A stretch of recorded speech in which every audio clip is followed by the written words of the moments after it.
At 3:14 a.m., security footage at a rural hospital captured something no one could explain.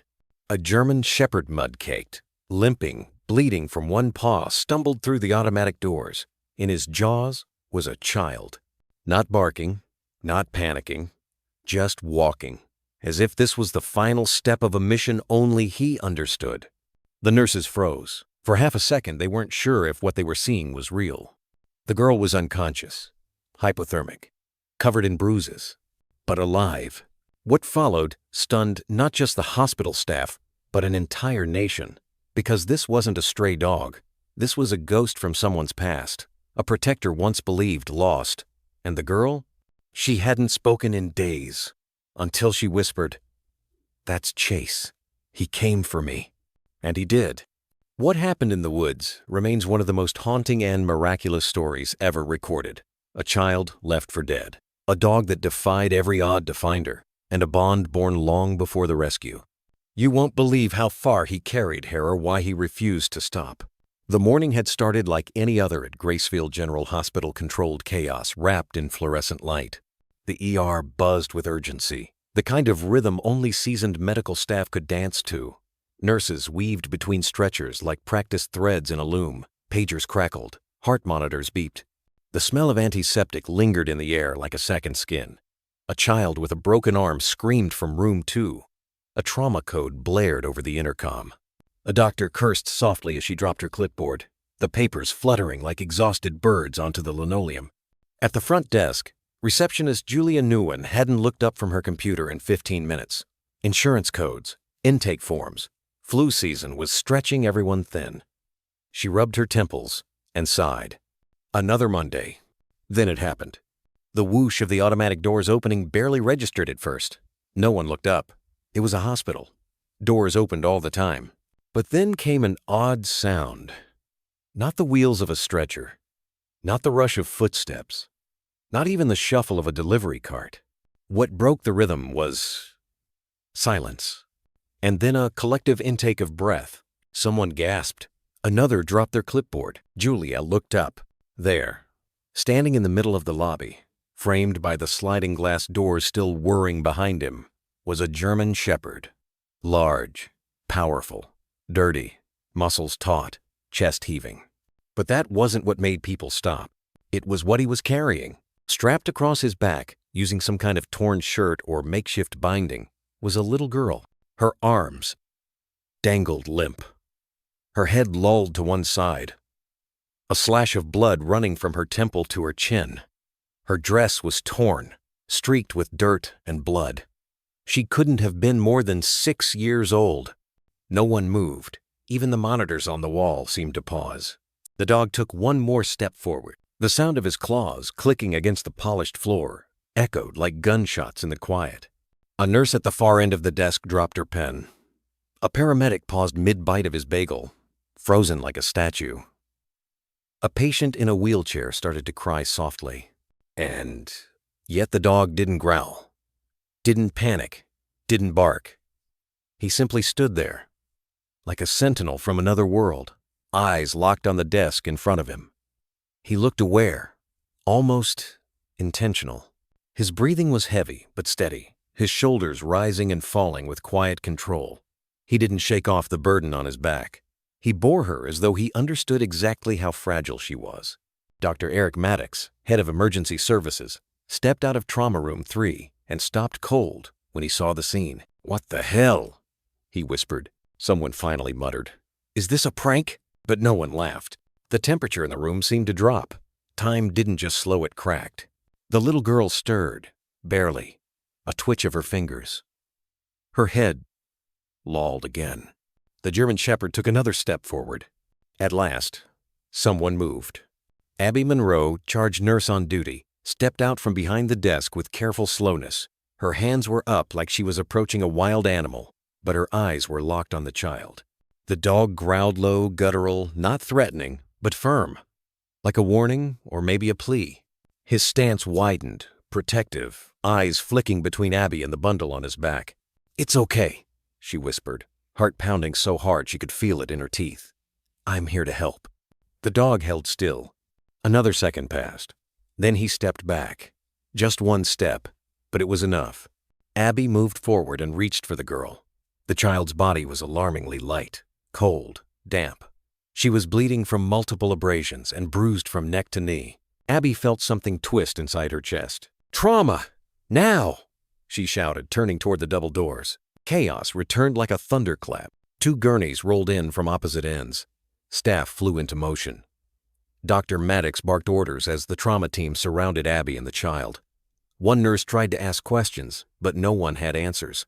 Abby handed the child to the ER team, stepping back as the flurry of wires, tubes, and hands began their life-saving dance. But even as she moved, she glanced back and saw him. The dog had followed them.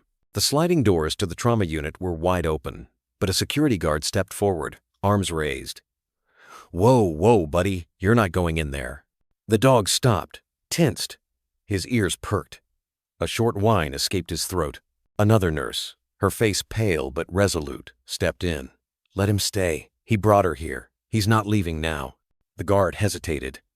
Then slowly, he stepped aside. The shepherd didn't try to barge in. Instead, he walked just to the edge of the trauma doors and sat down, his body angled protectively toward the room, ears twitching with every monitor beep inside. He didn't blink. Didn't move. Just watched. No one understood how he had done it. No one even knew his name. But as the trauma team fought to keep the little girl alive, as doctors shouted for blood pressure readings and nurses pumped oxygen into fragile lungs, there was one thing everyone in the ER suddenly knew without needing to ask. This dog had saved her life. No one breathed. For a moment, it was as if the entire hospital had forgotten how. The ER usually alive with movement, and murmurs stood frozen in glass silence. 4 carts sat idle. Voices caught mid-sentence. The buzzing of fluorescent lights was suddenly the loudest sound in the room. And there he stood, the German shepherd, soaked from shoulder to paw in forest mud and streaked blood, didn't twitch. His back was arched slightly from strain. But he stood tall, resolute, as if the weight on him didn't matter. As if the whole world had narrowed into this one moment. His eyes, deep brown and piercing, were locked on the front desk, not in confusion, not in fear, but in purpose. Atop his back, the little girl still hadn't moved. A blood-soaked piece of flannel shirted in hasty knots was looped beneath her tiny arms and across the dog's chest like a makeshift harness. Her small hand dangled near his flank, fingers caked in dirt, unmoving. From behind the desk, Dr. Eric Maddox took one stunned step forward. His voice was barely audible, as if afraid that speaking too loudly might break something fragile. "Is she breathing?" No one answered. Chase didn't look at him. His head remained high, jaw set, gaze unflinching. The kind of expression that doesn't ask for permission but demands understanding. At that instant, Nurse Abby Monroe Still, holding the blanket she'd intended for a flu patient, slowly rounded the counter. Her breath was shallow, her footsteps deliberate, as if approaching a ledge she wasn't sure would hold. Her eyes were on the girl, but her attention was fixed on the dog. The way his ears twitched with every move she made, the way his chest rose, barely perceptible. He wasn't just watching her, he was calculating her intentions. Abby had seen hundreds of cases in the ER, gunshot wounds, domestic abuse, drug overdoses, but never this. A child delivered by a creature that wasn't supposed to understand the meaning of triage, yet somehow did. She paused 6 feet away, crouched slightly, and let her voice fall to just above a whisper. "Hey, buddy, I'm not gonna hurt her. You brought her here, didn't you?" Chase shifted his weight. His fur bristled slightly. A low growl rumbled from his throat knot, the kind bred from aggression, but the kind born of fear. The kind that said, "Don't make me choose between her and you." A few staff behind Abby tensed, but she lifted one hand gently. "Easy. It's all right," she whispered, her voice a thread of calm in the heavy air. "You've done enough. Let me take her now." Chase didn't blink. His gaze flicked to her open hands. No gloves, no tools, no sudden movement. Just human warmth offered, not forced. Abby took one more step forward. The growl deepened for a second, then faded. And then, like a gate opening, Chase took a single step back, his head lowered not in defeat, but in recognition. A transfer of trust, A silent agreement. Abby moved in quickly, but not abruptly. Her hands slid under the girl's frail body, and she immediately felt the alarming coldness of her skin, like porcelain left too long in the snow. The child's pulse was there but faint, fluttering. "She's freezing," Abby breathed. "We need to move her now." The moment her arms closed around the child, Chase let out a sharp breath, almost like a sigh. Not one of relief, but of release. His mission, at least for now, was no longer in his jaws. As Abby pivoted toward the trauma bay, the room exploded back to life. "Get a gurney now. Vitals, oxygen, heat blankets move." Dr. Maddox sprinted ahead, issuing orders like a symphony conductor. Abby ran behind him, cradling the child against her chest, her shoes skidding slightly on the floor, and still Chase followed. His paws padded softly but surely across the tile, tracking each step like a shadow. A security guard named Carlos raised a hand instinctively as the shepherd approached the trauma doors. "Hold on," he said uncertainly. "We can't." But before he could finish, Chase froze, right at the threshold. His body stiffened, his tail held low, not tucked, but alert. He didn't cross. He didn't bark. He simply stood there like a soldier who understood the edge of a battlefield. From inside the trauma bay, Abby turned her head for half a second. "He stays close," she called out. "He's not a threat. He belongs to her." Carlos looked unsure, but the staff behind him nodded. One of the orderlies murmured, "If that dog doesn't leave her side, maybe we shouldn't either." Chase didn't try to push past. He sat, right at the sliding door's edge. His eyes followed the girl as she disappeared behind the curtain of the trauma room. His ears remained pointed forward, his breath shallow, his entire body tense with hope and dread. The crowd slowly dispersed. Whispers and stunned glances exchanged like currency. Some shook their heads in disbelief. Others wiped tears without knowing why. Only one question echoed in the minds of everyone who had witnessed the impossible. Who was this child? And what kind of dog does something like that? But Chase wasn't asking questions. He already knew the answer. He was exactly where he was meant to be. The trauma bay doors slammed open with a hiss, swallowing the chaos that rushed in behind him. Abby burst through first, clutching the girl against her chest, the child's limbs limp and blood still seeping down her ankle. Her small head lolled to the side as if gravity alone was holding it there. "She's hypothermic, no pulse at the wrist," Abby shouted, lowering the child onto the gurney as Dr. Maddox and 2 trauma nurses flanked her instantly. "Code blue," Maddox barked. Now, the red button was slammed. Alarm screamed. The girl's body was a patchwork of bruises and cuts. A nasty wound ran across her temple. Her lips were blue, and her breath, if it came at all, was shallow and intermittent. Her pulse was thready, then gone. "Oxygen on. Get the crash cart in here," Maddox snapped. A nurse was already squeezing the ambu bag over the child's mouth. Another began attaching EKG leads to her chest. A third started a line in her arm fingers, fumbling as adrenaline pulsed through their own hands. A blanket was thrown over her, but her body remained unnaturally still. From the corner, a sharp tapping cut through the din. Click, click, click. Chase.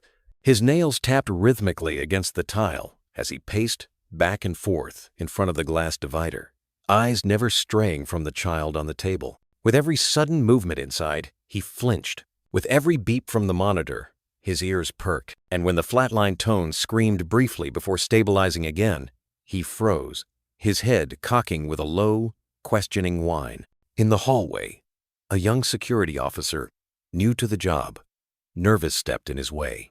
Hey, Beck. You can't be here," he said, voice forced.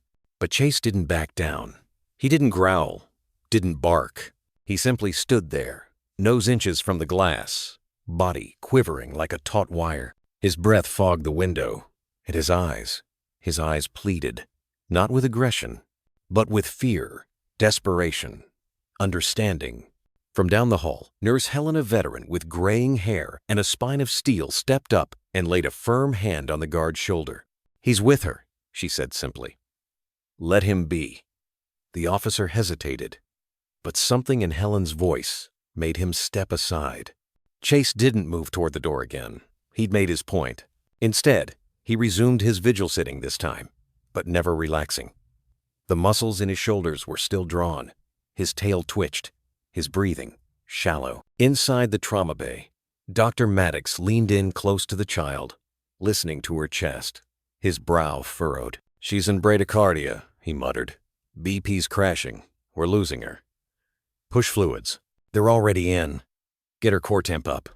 Warm saline. Heat packs. Done. Still no response." The monitor blipped, then dipped. A thin, jagged line was all that remained. In that moment, something cracked in Abby. She'd seen children come in cold before, seen them coded, revived, pronounced. But this one, this tiny, battered girl with dried blood in her hair, she had come in carried by a dog that hadn't left her side, a dog that stood sentry at the door like he'd carried the weight of the world on his back just to get her here. Abby looked toward the glass. Chase stared back at her. She swallowed hard, then turned back to the team. "No name, no ID, no family," she said, voice thick. "But she matters. Don't you dare give up." The room refocused. The crash cart wheeled in, slamming against the wall. Paddles were charged. Saline kept flowing. A new bag of blood was hooked and pushed. The EKG began to steady own beat, then another. "Sinus rhythm," someone called out. "Weak but present." "She's back," Maddox confirmed. A nurse let out a breath that turned into a sob. The girl remained unconscious, but her chest was rising. Slowly, deliberately. Oxygen flowed through the tube, and her temperature began to climb by degrees. Outside the glass, Chase didn't celebrate. He didn't bark or wag. He just stood, still, watching, the kind of stillness that comes after battle. A stillness born from knowing you brought someone back from the edge. 10 minutes passed, then 20. Chase never moved. When the trauma team finally transferred the girl to the ICU and rolled her through the hall, he followed silently at a distance. Not one person tried to stop him this time. By the time they reached the elevator, Abby glanced back half, expecting him to be gone. But he was still there, always there. The soft hum of machines filled the ICU like a low, mechanical lullaby. Beep, click, pulse, beep. It was the kind of rhythm that nurses learned to live by and families feared. But tonight, something was different. There was no mother in the corner whispering prayers. No father pacing the hallway. No trembling hands clutching a teddy bear. Just a 6-year-old girl fighting for her life. And a dog who refused to leave. The girl still unnamed lay in the hospital bed, wrapped in layers of warmed blankets. IVs in both arms. Oxygen flowing through a nasal cannula. Her skin, once ghost pale, had taken on the faintest hue of color. Not pink, not healthy, but better than before. Her vitals, though fragile, were stabilizing. And still, no one knew who she was. "Any ID yet?" Abby asked quietly, folding her arms over her clipboard as she stood at the nurse's station just outside the girl's room. "Nothing," replied Troy, the night shift tech. "We scanned her prints into the national database. No matches." "Could she be a runaway?" someone else asked. Abby shook her head. "She's too young. 6, maybe. 7 at most." "And the dog?" "Doctor?" Maddox added, stepping into the conversation, rubbing the exhaustion from his eyes. "Anyone run a scan on him?" "We tried," said Troy. "No chip. Just an old collar. No tags. Nothing to trace. It was as if they had both just appeared. Out of nowhere. Out of the woods. Like a story no one wrote but everyone would remember." Through the glass wall, Chase lay curled on the floor next to her bed, head resting on his front paws, ears perked for every hiss of the oxygen monitor. A folded towel had been placed under him, though he hadn't moved more than a few inches since arriving. Every time a nurse entered the room, his gaze would lift sharp, alert but never hostile. He didn't bark. He didn't growl. He just watched her. They belonged to each other. Someone murmured. No one disagreed. The ICU had taken on a strange hush that night. Not somber, but reverent, as if everyone sensed they were witnessing something that didn't happen in real life, something that couldn't be explained by blood tests or MRI scans. A nurse walked in to adjust the girl's IV line. Chase didn't move, but his tail thumped once when the little girl's hand twitched faintly. "She moved," the nurse said, smiling through her mask. "It's not much, but it's something." Outside the room, the mood remained tense, haunted by the unanswered questions. Abby stared at the girl's face. trying to connect her to anything. But there was no familiarity, no news alert about a missing child, no Amber Alert on any screen. Maddox leaned against the wall beside her. "She's lucky," he said quietly. "Lucky?" Abby repeated, surprised. "Most kids in that condition don't make it, especially not if they're found in the woods, half-conscious, in the middle of winter." Abby didn't respond right away. Her gaze flicked to Chase. He hadn't taken his eyes off the girl in over an hour. "She wasn't found," she said eventually. "She was delivered." That silence came again. The kind that didn't ask for answers, only truth. A knock broke the moment. Security Chief Brennan stepped up, holding a laptop. His expression was grim. "We pulled footage from the East Lot cam," he said. "Caught the moment the dog came in." He set the laptop on the counter and hit play. The timestamp read 7:38 a.m. In grainy black and white footage, the eastern perimeter of the hospital came into view-dense tree line just beyond the edge of the property. The wind moved the branches in lazy waves. For a few seconds, nothing happened. Then, out of the trees, the figure emerged. The German Shepherd appeared, staggering but focused, the child bound to his back with what looked like strips of cloth.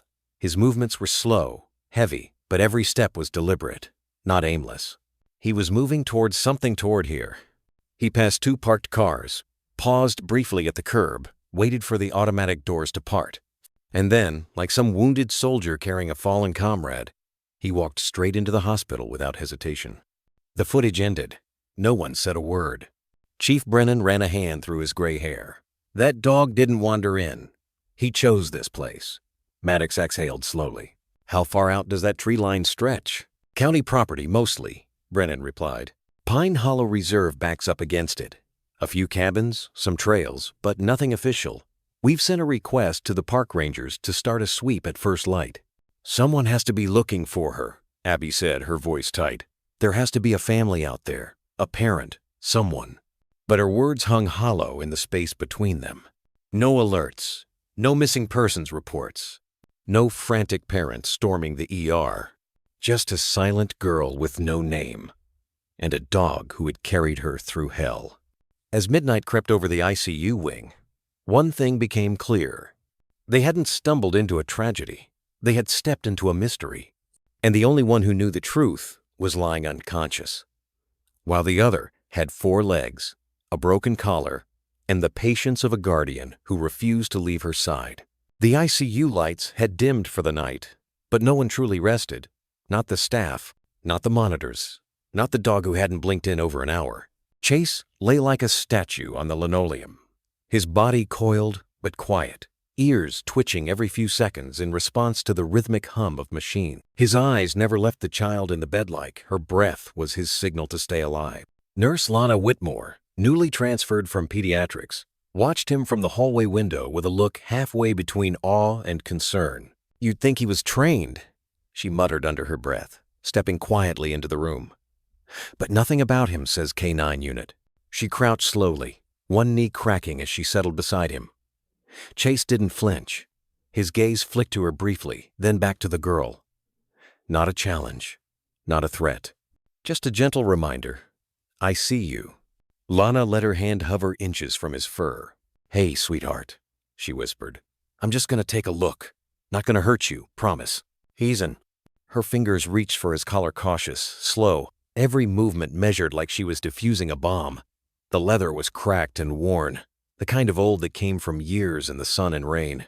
It bore faint indentations from where a tag had once hung, long since broken off. She rotated it gently. No metal, no tag, no name, no chip either confirmed hours ago. She let out a soft sigh. Nothing, not even a number. Chase shifted slightly, adjusting his weight without rising. His tail gave a muted thump on the floor just once, almost like a reply. "I know." Lana stood again, brushing off her knees. "I don't get it," she murmured to Abby, who had just entered with a fresh saline bag. "No ID, no chip. That collar's so old it probably belonged to a different dog. But look at him," Abby said, nodding toward the silent sentinel at the bedside. "He knows hospital protocol better than half the new interns." "Oh." They watched as Chase turned his head slightly, eyes following the soft movement of the girl's chest as it rose and fell beneath the oxygen tube. "I swear, Abby continued, her voice low. "He hasn't closed his eyes since we brought her in. He's protecting her," Lana said simply. "No," Abby said, her voice tightening. "He's grieving. Look at his posture. That's a dog who's already seen what he was afraid of losing." That silenced them both. Across the hall, Dr. Maddox stood reviewing labs, his brows knit in the glow of the monitor. The blood work had ruled out internal bleeding. The CT had shown mild swelling. But the bruising, the scrapes, the exposure to Coldall signs pointed to prolonged time outdoors. Days, maybe more. And yet, she'd survived. Because of him. He walked over, folding his arms as he glanced at the dog. "Still no ID?" "Not a thing," Abby replied. Maddox let out a breath. "Then that collar's our last clue." It's barely even that," Lana said. "Just a relic." "No," Abby said slowly, eyes narrowing. "It's more than that." She moved toward the supply closet, returning moments later with a magnifying glass and latex gloves. Kneeling beside Chase, she gave him a look gentle, grateful. "Can I borrow this?" she whispered. Chase didn't move. Abby reached again, carefully unfastening the collar from behind his ear. It came off with a soft click, and for a moment, Chase's ears flattened not in panic, but as if she'd taken something sacred. She laid the collar flat on a sterile tray, old leather, cracked and dark with years of wear. Abby adjusted the magnifying glass over the inner seam. At first glance, nothing, just the rough texture of hide. But then, something caught the light. A faint itching, barely legible. Initials, scratched into the underside of the band. KV. She stared at them, unmoving. The marks weren't stamped or engraved. They had been carved in by hand deep enough to survive time, but not meant for the world to see. "KV," she said aloud. Maddox leaned closer. "A name? Could be. Or maybe the owner's initials. Or..." She trailed off. They all knew what it meant. The only clue they had wasn't the collar. It was the choice to leave it on. Someone had cared about this dog, enough to name him, enough to carve those 2 letters. And yet somehow, both the child and the dog had ended up in the woods, alone. "People don't just vanish," Lana said, shaking her head. "Not like this." But Chase had found his way out. Not just found a road, not just found help. He had chosen a hospital. He had walked through doors he had never seen, laid down a child who was not his kin, not his owner, and then stayed, as if nothing else in the world mattered. The collar was returned to him quietly, refastened with a gentle hand. Chase didn't react. His eyes had already returned to the girl, as if that brief interruption in his vigil had been tolerated only because it was necessary. One of the night nurses passed by and whispered to Abby, "Dogs like that, they don't happen by accident." Abby nodded, her gaze still on him. "No," she murmured. "They happen when someone teaches them what love looks like, and then life takes that away." In the silence that followed, Chase stirred slightly. The girl had moved again barely, a twitch of the fingers, but enough. And just like that, his tail thumped, not out of joy, but hope. The ICU hallway had quieted, but beneath its silence, an undercurrent of tension pulsed, thick and unshakable. Some things you can explain: shock, injury, hypothermia, but not this. Not the weight of a child carried miles through the woods. Not the way a dog with no name had walked into a hospital with surgical precision. And certainly not the feeling growing in the gut of every person who had looked into Chase's eyes. "There's more." Security Chief Brennan leaned against the wall by the nurse's station, radio clipped to his shoulder, jaw tight. He had worked at Gracefield General for 19 years. She'd broken up fights, stopped drunks, evacuated for a gas leak once. But never in his career had a dog with battlefield clarity entered his front door with a child dying on his back. He stared at the monitor displaying the East Lot surveillance footage on loop. The image, Chase, limping out of the forest like a ghost from another life. The child strapped to him like cargo too precious to drop. The shot froze as the dog paused in front of the entrance, looking up at the sliding glass doors, waiting as if he knew they would open. He hadn't just found help. He'd chosen it. Brennan tapped his radio. "Dispatch. Patch me through to county." "County services?" "No," he said flatly. "Sheriff's Department. And get me park services, too." We've got something out there and we're already behind." Behind him, one of the trauma nurses glanced over, lowering her voice. "You really think this is more than just a lost kid?" "I think," Brennan said, eyes still on the frozen image of the girl's limp body across Chase's back. "We're looking at the tail end of something dark, and if we don't move, it'll swallow the rest. Endo." He turned the corner just as Chase rose to his feet. It wasn't sudden, it wasn't loud, but it was intentional. The German Shepherd stood slowly, stiffly, like every muscle in his body had learned to carry weight it shouldn't.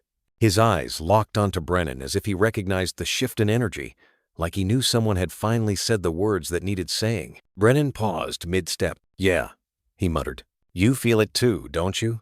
From the glass door of the ICU room, Chase took one step forward. Just one. But his body tensed like a drawn bow, his tail low, his shoulders squared not with fear, but direction. He looked not at the monitors, not at the girl, but toward the eastern exit. The woods. A low growl rumbled from his chest. Not aggressive, not warning, but urgent.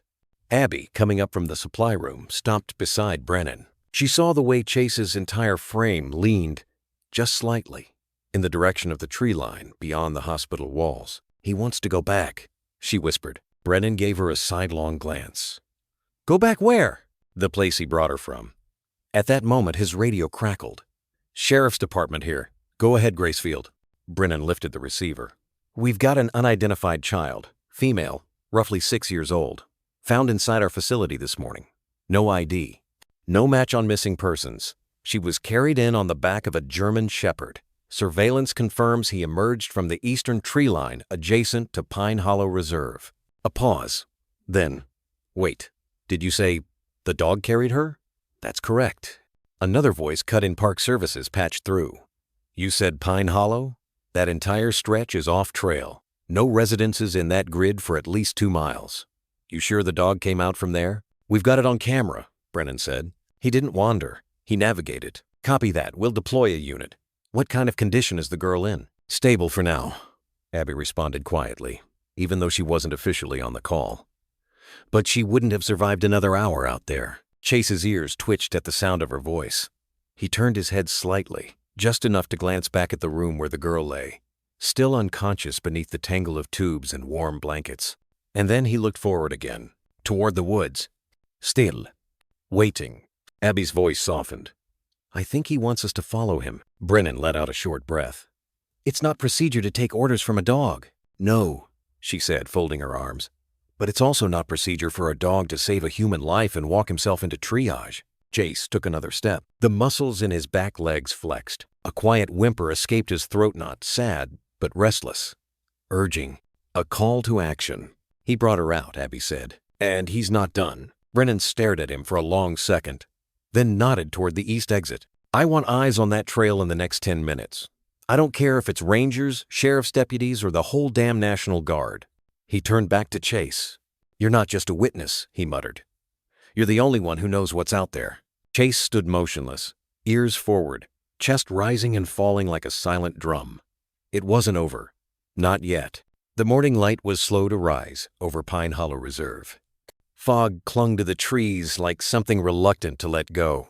Dew gathered in cold beads across the bark and underbrush, every branch dripping as though the forest itself had been holding its breath all night long. At the edge of the clearing behind Gracefield General, 4 park rangers, 2 sheriff's deputies, a K-9 unit, and 1 German Shepherd, with no badge but all the authority in the world, stood facing the woods. Chase. No leash. No command. Just purpose. He stood at the tree line with his head slightly tilted, ears twitching with every sound. Behind him, the girl he'd carried still lay unconscious in the ICU, her condition stabilized but fragile. And now, he was ready to return, not because he was ordered to, but because something unfinished was calling him back. "Are we really doing this?" one of the deputies asked, adjusting the strap on his gear vest. "No," replied Chief Brennan, who'd arrived minutes earlier and was still catching his breath. "He is." The K-9 handler, Officer Mackenzie Lee, crouched beside her trained bloodhound, trying to coax her to pick up the girl's scent from a blanket taken from the ICU. But her dog certified, seasoned, decorated kept losing focus. Her head would lift, ears flattening, gaze flicking to the other dog already standing at the edge of the trail. Chase. He's already got it, she murmured. She knows it. Chase looked back once, just once, to the group of humans gathering behind him, and then turned and walked forward. No bark, no signal, just the movement of a body that had already traveled this path and was now retracing it, not to escape, but to reveal. The others followed, slowly at first, unsure of how much trust to put into a dog with no records, no chip, no proof of training. But the further they walked, the more they realized something chilling. He wasn't guessing. He was remembering. 10 minutes in, the terrain began to change flat grass, giving way to soft, uneven dirt and roots, clawing up from the ground like the forest had teeth. He's following a corridor, one ranger noted. See that broken line through the brush? Another nodded. Not a game trail. That's man-made. Someone's been walking it. Branches scraped the sleeves of their jackets. The deeper they went, the heavier the silence became. No birdsong, no squirrels darting, just the crunch of boots behind padded paws and the eerie, rhythmic snap of twigs breaking underfoot. It was too quiet, the kind of quiet that warned instead of welcome. Chase slowed near a fallen log. He sniffed once, then veered slightly east, not random, intentional, like he remembered the detour, a shortcut. A wound in the woods he hadn't meant to reopen, but had to. And the group followed him into it. Temperature's dropping, someone murmured. Mackenzie's hound began to pant, anxious. It didn't want to lead. It wanted to follow. 15 minutes in, they found the first sign. A length of blue clawthorn, dirty, snagged on a thorn bush just off the trail. One of the rangers used forceps to collect it, bagging it in silence. Children's size, he said. Cotton blend. Could match what she was wearing. Still, Chase moved forward. Not stopping. Not questioning. It was as if his mind was still in two places at once, part of him back in that hospital room, keeping watch, and part of him here, following footprints only he could still feel. Every time the team hesitated, he would glance back not to ask for permission, but to remind them to keep going. Another 100 yards. Then another. And then he stopped. Not suddenly, not in alarm, but with purpose. Chase stood at the crest of a shallow slope, his front paw lifting in a frozen point. Ahead, the trees thickened. Low branches tangled together like a nest, built by something that didn't want to be found. Below the slope was a clearing. Dark. Still. Chase growled. Quiet. Deep. And measured. Not fear. Recognition. The ranger in the lead raised his hand. Something's down there. They moved slowly now. Boots crunching the soft bed of pine needles. Radios crackling low but urgent. Then they saw it. A makeshift camp, tarp strung between two trees. Charred fire pit ringed with beer cans and damp wood. A tin cup lying on its side. A backpack. Blood-stained cloth draped over a log like a warning. A cracked phone half buried in the dirt. But most chilling of all, a small shoe near the entrance to the camp. Children's size. Mud-caked. Exactly like the one the girl was still wearing on her other foot. Chase didn't move from his position at the edge of the slope. He just stood there, ears forward, eyes hard, as if saying, "This is where I carried her out from. This is what I left behind." Officer Mackenzie spoke softly. "He brought her out of this. Alone." A heavy silence fell over the group. One of the deputies whispered, "God only knows what would have happened if he hadn't." But no one responded. Because standing at the edge of that ruined camp, with frost curling at their boots and the trees closing in like secrets, they all knew the truth. Something had happened here. And this dog wasn't finished telling the story. The smell hit first. Rot. Damp. Smoke. Soaked into fabric. A stale kind of quiet that made everyone slow their steps, as though the air itself had congealed around them. Chase remained on the slope, unmoving his presence like a sentinel carved from instinct and memory. Below, the makeshift camp lay shrouded in shadows. Branches hung low, deliberately bent and tied with faded twine to form a crude canopy. Underneath it, a patchwork tarp stretched between trunks, sagging and weather-worn. One side fluttered with the breeze ripped open like a wound that hadn't healed. Chief Brennan was the first to cross the clearing. His boots crunched softly on dead needles. Behind him, Officer Mackenzie moved quietly, her trained bloodhound still reluctant to lead. "Stay alert," Brennan said, his voice low but steady. There was no sign of movement, no rustle, no crunch, no breath. But the unease settled heavy on their shoulders, like fog refusing to lift. They stepped into the camp. To the left, a rusted pot and scattered cans of beans, one still open with a film of mold glistening on top. Empty candy wrappers. A child's juice box half buried in the dirt, straw still attached. To the right, a pile of clothing, tossed in haste or stripped in fear. Torn leggings, a sleeve of a cartoon print shirt, dirt smeared and stiff with dried something blood, unmistakable in its crusted, oxidized hue. One ranger knelt beside it, lifting the edge of the cloth with gloved fingers. "Too small for an adult," he muttered. "She wore this." A few feet away, a pink shoe, size 11 toddler, lay sideways near a splatter of red-brown stains.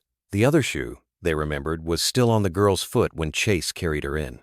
"She ran," one deputy whispered. "Or was carried," Brennan replied grimly. Chase let out a low, almost inaudible growl from the ridge above. It wasn't hostile. It was memory surfacing. And whatever he recalled it wasn't over yet. Near the base of a tree, something glinted. One of the officers stepped toward it and crouched. A shattered phone. The screen spider-webbed and blackened, its back casing missing. The battery had been torn out intentionally. Whoever had left it didn't want it tracked. Brennan took a photo and turned to one of the techs. "Get forensics on this. Even broken, they might recover something." But that wasn't the most chilling find.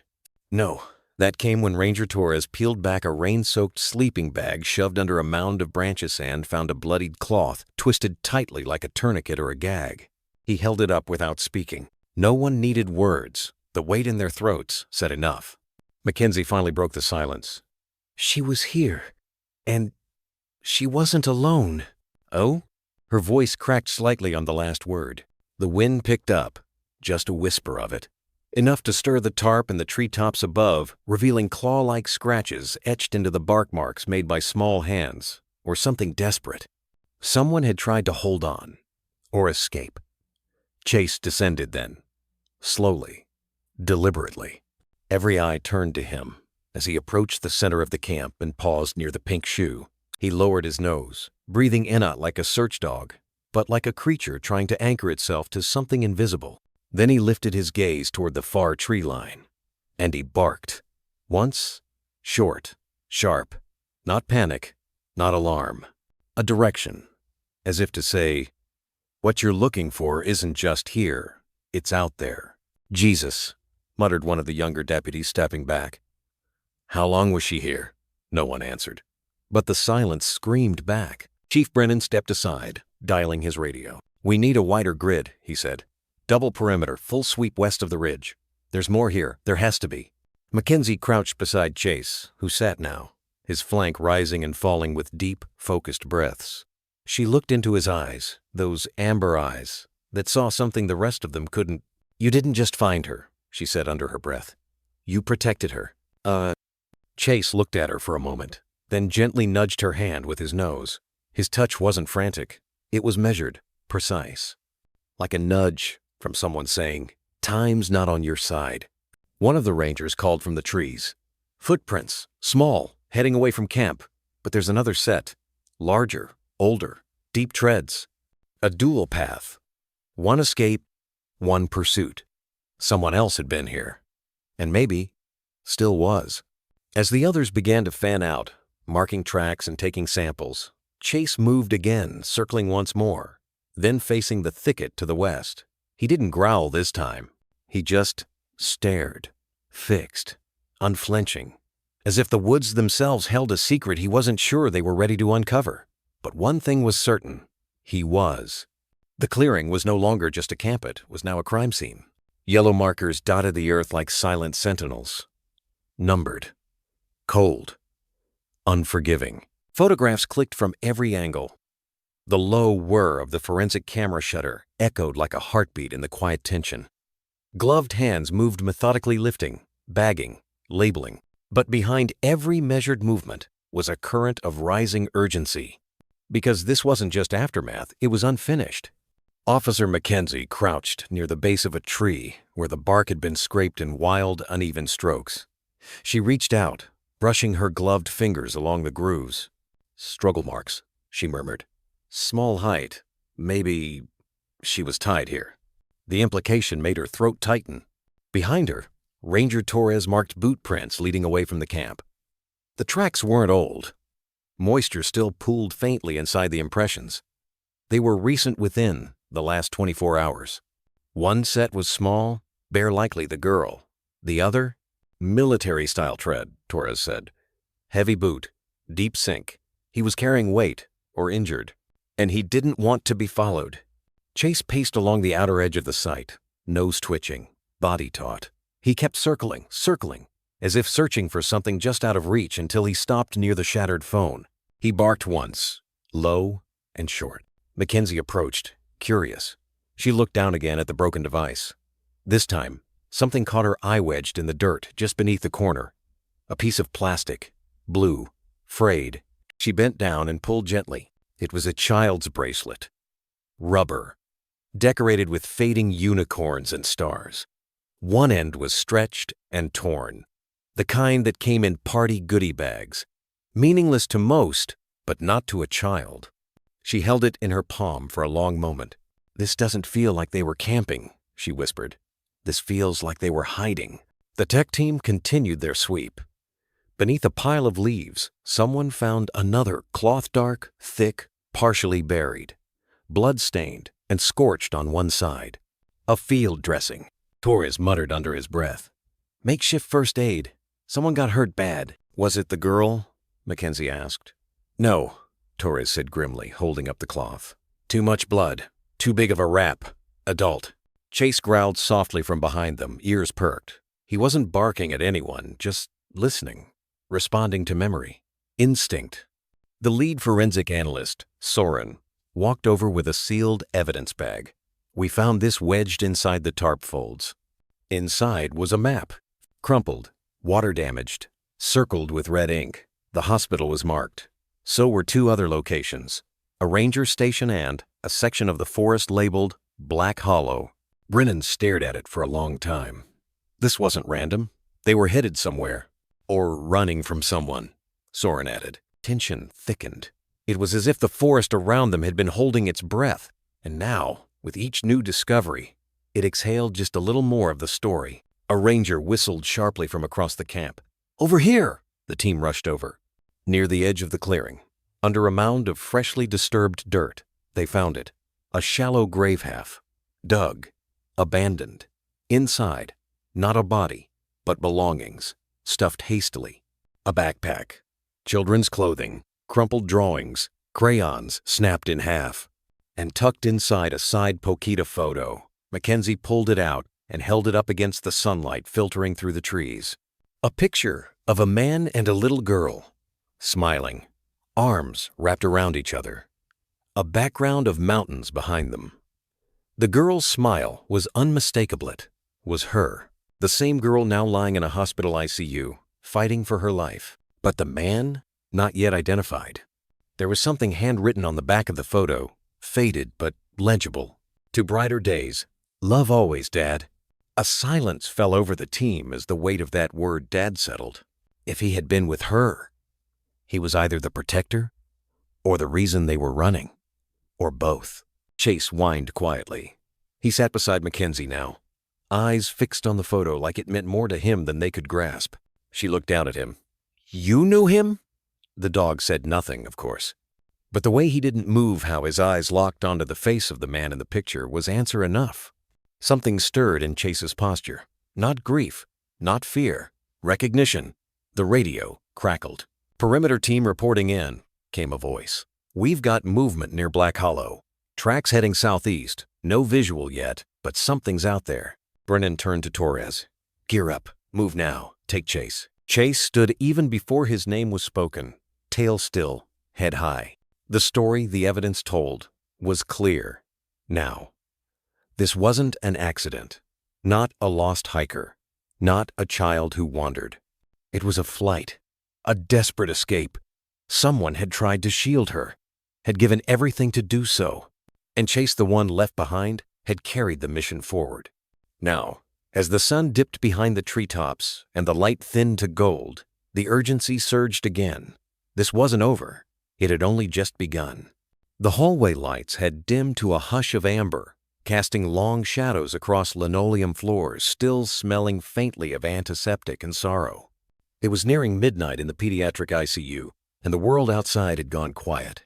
But inside room 417, the tension hadn't eased, it had only deepened into stillness. Chase lay on the floor beside her bed.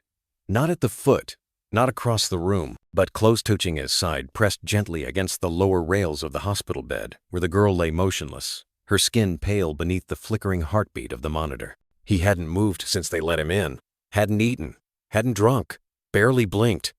A nurse had tried earlier gently, placing a bowl of water at his paws. He hadn't so much as looked at it. Instead, Chase stared up at the girl's face with an intensity so steady, so heartbreakingly present, that even the most skeptical staff began to believe this wasn't just a dog. He was witness, guardian, maybe even the reason she was still alive. The IV lines hummed softly. The monitor beeped in slow, rhythmic defiance against the odds. She was stable, but still silent. A ventilator hissed beside her like a sleeping dragon. The white noise of machines was the only thing that filled the room, aside from the unspoken question in every nurse's eyes. "Who are you, sweetheart? And why does this dog look at you like he's already lost you once?" Nurse Abby Monroe walked in softly, holding a folded blanket in her arms. She paused at the threshold, watching for a moment. There was something reverent about the scene, like entering a chapel mid-prayer. The overhead light above the girl's bed had been dimmed, but moonlight poured in through the blinds in slender streaks, painting Chase's fur in quiet silver. He looked almost carved in stone, unmoving, unflinching. Only his eyes betrayed the storm inside. Eyes locked on the monitor. Beep, beep, beep. She crossed the room slowly, careful not to disturb the fragile rhythm. Then she knelt and laid the blanket down beside the bed within reach of his body. "You don't have to stay cold, buddy," she whispered. Chase didn't move, but his eyes flicked toward her, just once. Not a warning, not fear. Acknowledgement. She gave a faint smile. "You're not going anywhere, are you?" He lowered his head to the floor again, exhaling softly.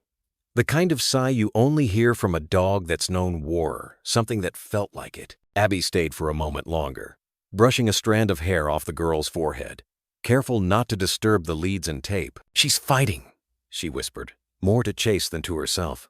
"Maybe because you didn't give up on her." Down the hallway, another nurse peeked in but didn't speak. She simply nodded and let the door ease shut behind her. Whatever this was, whoever they were, D's served silence, deserved space. In the corner of the room, the whiteboard read only one word beneath patient's name: Jane Doe. Still no ID. Still no parent walking through those hospital doors. Still no answers. Just a girl, clinging to life, and a dog who refused to leave her side. Hours passed. The staff rotated, but Chase didn't shift. Not when a tech came to check her pupils. Not when the night physician murmured vitals into her chart. Not even when the beeping of the monitor skipped a beat and everyone in the room held their breathenly to sigh in relief when it leveled again. One nurse swore she saw his ears twitch before the monitor even spiked, as if Chase could feel her heart, or hear it, or maybe had once known its rhythm by heart. At 3:27 a.m., Nurse Abby returned with a pillow and sat on the floor just beside him, her back against the wall. She didn't speak. She didn't need to. Together, they watched the monitor blink. Chase's head rose once when the ventilator hissed slightly louder, but when the girl didn't stir, he laid it back down again.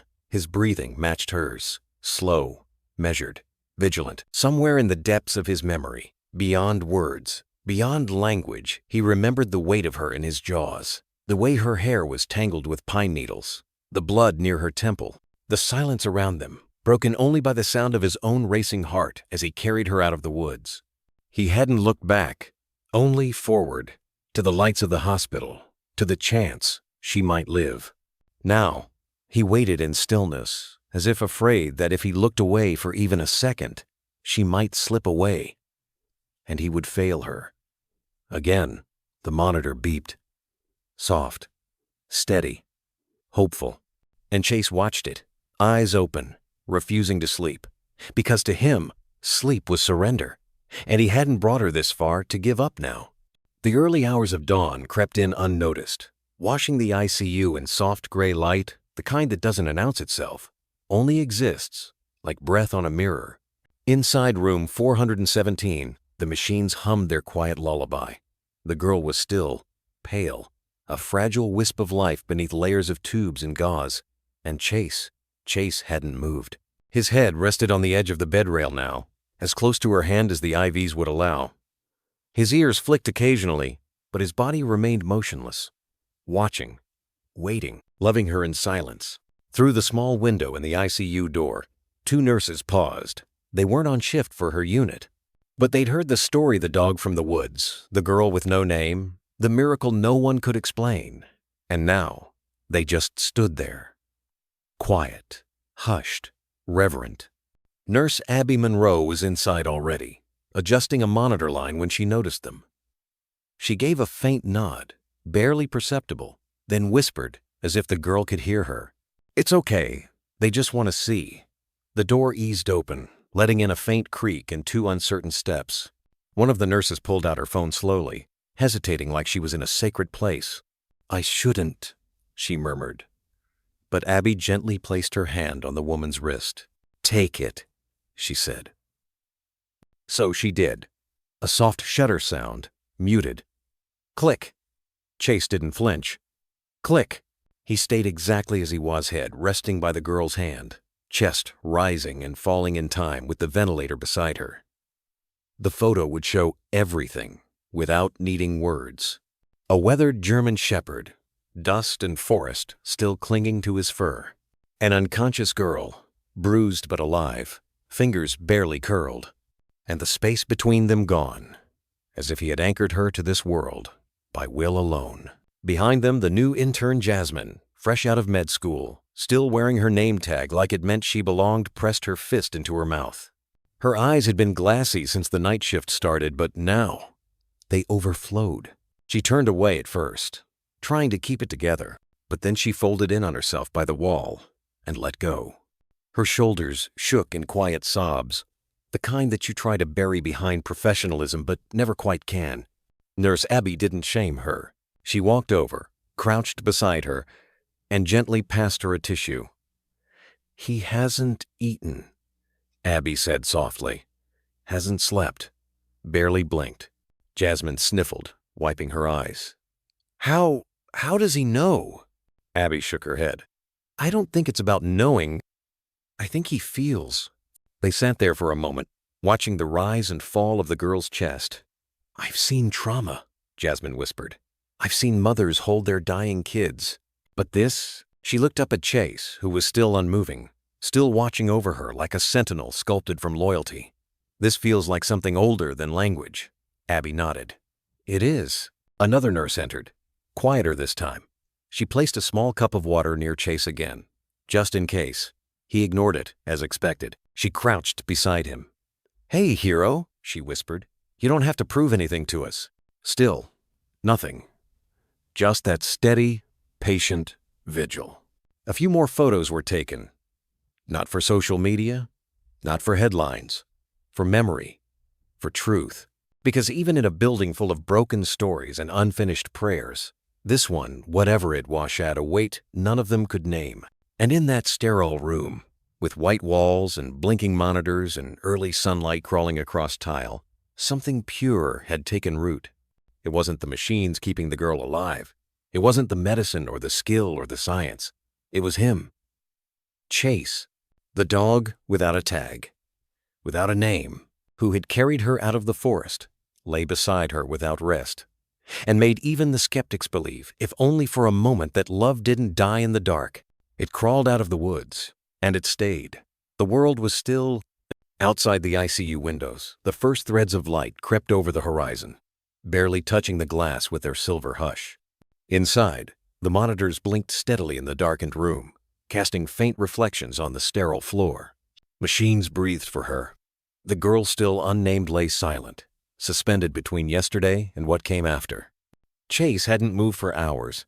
His body curled at the base of the bed, one paw resting just beneath her dangling fingers. His ears twitched every now and then, catching phantom sounds no one else noticed. But his eyes, they never left her face. The entire ward had slowed around them, as if the building itself respected what this moment had become. And then, in the hush before dawn, something changed. It was a sound so soft it might have been mistaken for a shift in the wind, a whisper beneath the ventilator's rhythm. A gasp, sharp, shallow, fragile. Chase's ears shot up instantly, his head lifted, eyes locked onto her face. The girl's lips parted again, barely, as her fingers twitched above the sheet. Her chest rose on its own, this Timano from the machine. But from her, she was fighting her way back. A flutter beneath her eyelids, then a flicker of movement. Nurse Abby, who had been charting at the foot of the bed, froze mid-keystroke. Her heart thudded so hard she swore it echoed. The girl's lashes trembled, then opened. For a moment, her gaze didn't land on anything. Just the hazy confusion of someone returning from the bottom of something deep and dark. Her pupils searched, unfocused. But Chase stood. Not abruptly, not in a way that startled. Just as if he'd known she was coming back and wanted to greet her at the threshold. He stepped forward, head low, ears soft and eyes wide with something that looked like relief. And then she saw him. Her breath hitched. No machines, no beeping, no alarms. Just her and him. A flicker of something passed through her swollen eyes, like a match struck in shadow. Her cracked lips moved. At first, it was breath only. No sound. Just air and memory and instinct. But then, Chase. It wasn't even a word. Not fully. Just a rasp. Hoarse and broken, like it had traveled 1,000 miles to escape her lungs. But it stopped the world. Nurse Abby's hand shot to her mouth. Behind her, an intern dropped the pen in her hand with a faint clink. In the hallway, a janitor pushing a mop paused and looked in through the glass, sensing the shift in the room like a tremor in the air. Everyone froze. Chase stepped closer, placing one paw gently on the edge of the bed. The girl's fingers moved, trembling, trying to reach, and he lowered his head, pressing his nose to her palm. It wasn't dramatic. It wasn't loud. It was a moment so human, so unbearably alive, that even the machines seemed to pause. The ICU monitor beeped steadily, almost proudly now. Abby stepped closer, whispering, "Can you hear me, sweetheart?" The girl's eyes didn't leave Chase, as if all the terror, confusion, and pain could wait so long as he was there. Tears welled in Abby's eyes. I think her first word was his name. Someone said behind her, voice cracking. No one corrected it. No one questioned how she knew his name. Because in that fragile whisper, in the way her eyes had found his, there was something unspoken but understood. This dog had not stumbled on her by accident. He had found her, saved her, and she had remembered. The walls of the small consultation room were painted in soft pastels, but no color could quite lighten the weight in the air. A plush bear sat untouched on the table.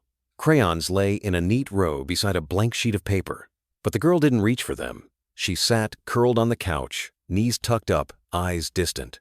She was awake, coherent, alive, but something inside her was still bracing. Across from her, the child psychologist doctor, Lena Reyes kept her voice gentle, her body language open. No clipboard, no computer, just quiet space and a warm blanket draped over the girl's shoulders, like armor. Chase lay nearby, not on command, but because that was where he chose to be. His head rested on his paws, ears flicking every so often, eyes trained not on the adult, but on her. Whenever you feel ready, Dr. Reyes said softly. There's no rush, okay? The girl didn't answer right away. She looked at Chase. Then, after a long silence, she whispered, He said he was my uncle. Reyes nodded slowly.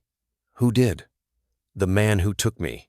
Her voice trembled not from volume, but from memory. Each word sounded like it was being pulled out from somewhere deep, tangled with fear. He showed up at my school. I didn't know him, but he smiled. He said he knew my mom, that she was hurt, that he was taking me to her. Tears began to form, but she didn't cry. Not yet. She held them in her throat like glass. At first, he was nice. He bought me ice cream, let me pick a song in the car, but then she swallowed hard. Then he took my phone. A pause. And he made me sleep on the floor, in the woods. Said nobody was looking. Said even if they did, they wouldn't find us. Chase stirred. Dr. Reyes stayed still, hands resting gently on her lap. The girl's voice grew smaller. He stopped talking nice. Yelled a lot. Said I had to stay quiet or he'd leave me out there. Said he was the only one who cared now. Her fingers trembled as she rubbed the edge of the blanket between her hands. I tried to run once, but he found me. After that, he tied me to something when he left. She blinked. I don't know how long it was, but I remember being cold, really cold, and hungry. She looked at Chase again. I thought I was going to die. But then, her voice broke not into sobs, but into something more fragile, like a thread pulled too tight. He came. Dr. Reyes followed her eyes to the dog. Chase? The girl nodded. He didn't bark, just came close and sat. I think he was waiting to see if I was okay. She let out a shaky breath. Then he started licking my hands, and he chewed through the rope. Her voice cracked. I couldn't walk. I was too weak, so he nudged me like he wanted me to hold on. A silence settled, sacred, heavy. And then he carried me, she whispered. I don't know how far, but he didn't stop, not even when I passed out again. For a moment no one spoke. Even the room itself seemed to hold its breath. Reyes's voice was barely above a murmur. You're very brave. And so is he. The girl didn't answer. She just reached a hand out slowly and placed it on Chase's head. He leaned into her touch without moving his body. He stayed with me, she said, as if speaking to herself. When no one else did, Reyes glanced toward the observation window. Behind the glass, officers and hospital staff stood still, watching, listening. A recording light blinked silently.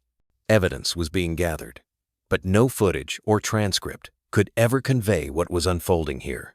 The girl closed her eyes. Her fingers curled gently into Chase's fur. And for the first time since the ordeal began, she looked less like a victim and more like someone beginning to return to herself. Someone who had survived. Not alone, but because someone had refused to give up on her. The lights in the room were soft-dimmed to a golden hush that made the shadows feel gentler. A quiet hum came from the monitors behind her, each beep a small assurance that she was still here, still breathing. But her fingers told a different story. They clutched Chase's fur like a lifeline, tangled in the coarse strands of his neck, as though she feared he might disappear. Doctor. Reyes sat beside her again, still silent, still patient. The girl's voice, when it came, was small, almost hollow. I remember it was raining. A pause. No, wait, it had just stopped. Everything was wet. Leaves, the tent. The air smelled like dirt and metal. Her eyes didn't meet Reyes's. They stayed fixed on a spot just past the dog's shoulder, as if the memory was being projected into the room from some invisible screen. He came back angry, she said. I don't know why. I didn't do anything. Her voice trembled. I asked if I could go home. Her bottom lip quivered, but she pressed it into a line. He told me to shut up, said no one was looking for me, that I should be grateful. Chase's ear twitched. His body remained still, but alert. I started crying. I didn't mean to. I was just so tired. She blinked, and the tears began again slow and heavy, carving down her face like rain-down glass. I guess that made him mad. Oh. Her hand tightened in Chase's fur. He yelled, "Kick something." Then Chase barked loud. Not like before, it was like he was trying to stop him. She swallowed hard. The man grabbed me by the arm. I think he wanted to pull me out of the tent. But Chase, her voice broke. Chase bit him. Even now, her tone held a flicker of awe, a flicker of disbelief that anyone had dared to protect her. He fought him, growled, knocked him over. Her face twisted with something fragile and raw. Then the man hit me. She touched the side of her head lightly, like the skin there still remembered. I heard Chase barking, snarling. Her fingers curled instinctively. Then, nothing. She looked down at her lap, her voice barely audible. I woke up here. Reyes didn't speak, didn't interrupt, because the silence said enough. Because the way her fingers still clung to that dog said everything words couldn't. Chase, unmoving, simply let her hold on. Her shoulders began to shake, silent at first, then ragged. He didn't leave me, she sobbed, collapsing into him. Even after I blacked out, he didn't leave me. Chase shifted then, just slightly lifting his head enough to press it gently into her side. Her hand gripped tighter. Her other arm came up and wrapped around him, burying her face in his neck as if the world might fade behind the warmth of that fur. And in that moment, in that room of low light and unspoken grief, time seemed to stop. This wasn't just a girl and a dog. It was a moment between survival and healing. A moment that whispered, "You're not alone anymore." Dr. Reyes dabbed at the corners of her eyes, unnoticed. Through the glass observation window, nurses looked away, shaken. One whispered, "That dog. He didn't just save her life. He stayed in it," another replied. And in the center of it all, a little girl held on to the only thing that hadn't let her go. The fluorescent lights in the medical briefing room buzzed softly, a muted hum beneath the weight of what had just been confirmed. Detective Erin Calloway stood at the end of the long table, her jaw clenched. On the whiteboard behind her, a timeline was sketched in red and black marker hours. Minutes. Arrows. Each stroke felt like a wound reopened. Beside her, Dr. Marcus Liu from the ICU laid out the final chart with a quiet finality. He tapped the scan results with the back of his pen. 2 fractured ribs, internal bruising, signs of blunt force trauma to the temple, mild hypothermia, stage 1. Soil found embedded in the wound sites confirms exposure. Calloway narrowed her eyes. She said he hit her, that she passed out. Dr. Liu nodded grimly. That's consistent with the impact here. He pointed to the CT scan, a dark shadow spreading across a portion of the frontal lobe. She suffered a mild cerebral contusion. Unconsciousness was likely immediate. A silence fell over the room. Reyes, seated in the corner with a notepad filled with scribbled thoughts from her sessions with the girl, finally spoke. She remembers him dragging her outside the tent, said she felt cold, then nothing. She must have been unconscious for hours. Calloway's voice was low but not soft. And Chase carried her over 1.5 miles of rough terrain, Dr. Liu confirmed. The abrasions on his paws matched the path the rangers traced. Riverbeds, thorns, even loose shale. He didn't stop. Calloway looked to the clock, then down at the timeline they'd built together. Her core temperature was 90.2 when she came in, Liu added. If it had dropped even another degree, he let the words trail off. He didn't need to finish. They all understood. Another 30 minutes. Just 30. And the girl with the hoarse voice and haunted eyes would have been too late to save. Calloway swallowed the anger rising in her throat. He left her for dead. Reyes stared at the photograph pinned to the board taken the moment she arrived at the hospital. Mud caked in her hair, dried blood crusted near her scalp. Chase's fur streaked with red as he refused to leave her stretcher. That dog didn't just protect her, Reyes murmured. He understood. Calloway's eyes didn't move from the timeline. The ranger's report was still open on the table. The camp Chase had led them to. The shoe, the blood, the broken phone, the message never sent. Help me. He's not who he says he is. Drafted, never transmitted. The cell tower in that area had been down during the storm. A single bar would have meant everything. A second investigator entered quietly, setting a manila folder on the table. Security footage from the Northern Service trailhead. Matches the description the girl gave. A man and a girl entering the trail loop around 5 days ago. He paid in cash. No plate on the vehicle. Calloway snapped the folder open. Her eyes scanned the grainy stills. And there they were. A man with a weathered hoodie and a blank stare. A little girl beside him, holding a pink backpack. Her eyes not afraid, not yet, but wary. confused. Chase was not in the frame. But the photos that followed showed a blur in the distance, ears upright, nose to the ground. He had found her even then. "What kind of dog does that?" the younger officer murmured. "What kind of dog finds a child he's never met and doesn't leave her side?" Reyes didn't answer. She was staring at her notes again, one phrase circled 3 times. He said no one was coming. But someone had. Something had. A growl. A shadow in the trees.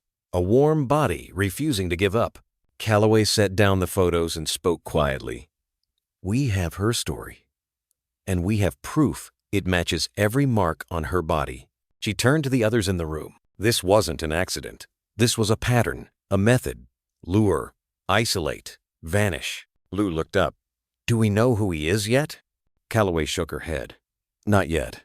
But this is too practiced to be his first time." She tapped the whiteboard. "And we would have never found her if it weren't for Chase." Silence again, until Reyes said, almost as if to herself, "And now he won't let her out of his sight." Lou exhaled and pushed back from the table. "Whatever happens next," he said quietly, "someone needs to make sure that dog never ends up in a shelter." Calloway didn't smile, but something in her eyes shifted. A kind of reverence. "No," she said. "He deserves better than that." She looked at the clock again, and this time it wasn't just a ticking reminder of what they nearly lost.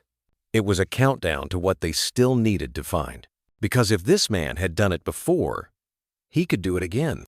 And Chase the dog, with no chip, no name, no history, had just torn a hole in the dark.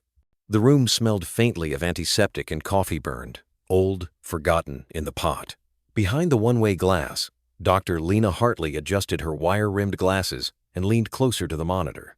Chase was lying beside the girl's hospital bed, just as he had for the past 46 hours. He hadn't left her side, hadn't so much as touched the bowl of food near the chair. Dr. Hartley studied his body language ears, twitching with each beep of the monitor. Eyes half closed, chest rising and falling in time with hers. Not guarding, not anxious, tethered. She glanced at the others seated behind her. Beside her was Dr. Miguel Tran, a veterinary neurologist. Across from them, Detective Calloway sat silently, arms crossed, staring at the same image but seeing something else. "He's not chipped," Tran said quietly, flipping through the sparse notes. "No service record, no collar, no training logs, nothing in any canine registry. This dog doesn't officially exist." "And yet he found her," Hartley murmured. "Led the rangers to a hidden camp, carried her for nearly 2 miles, and stayed with her the entire time." Calloway didn't respond. Her eyes were locked on the screen. "Could it be instinct?" Tran asked. "A fluke of temperament?" Hartley shook her head slowly. "Instinct doesn't explain this level of decision-making." She gestured toward the screen, where Chase's paw had just moved gently, lightly to touch the girl's wrist, almost as if counting her pulse, as if checking she was still there. "It's more than training, more than drive." Calloway's voice broke the silence. "Then what is it?" Hartley turned to her. "Memory, emotion, bond."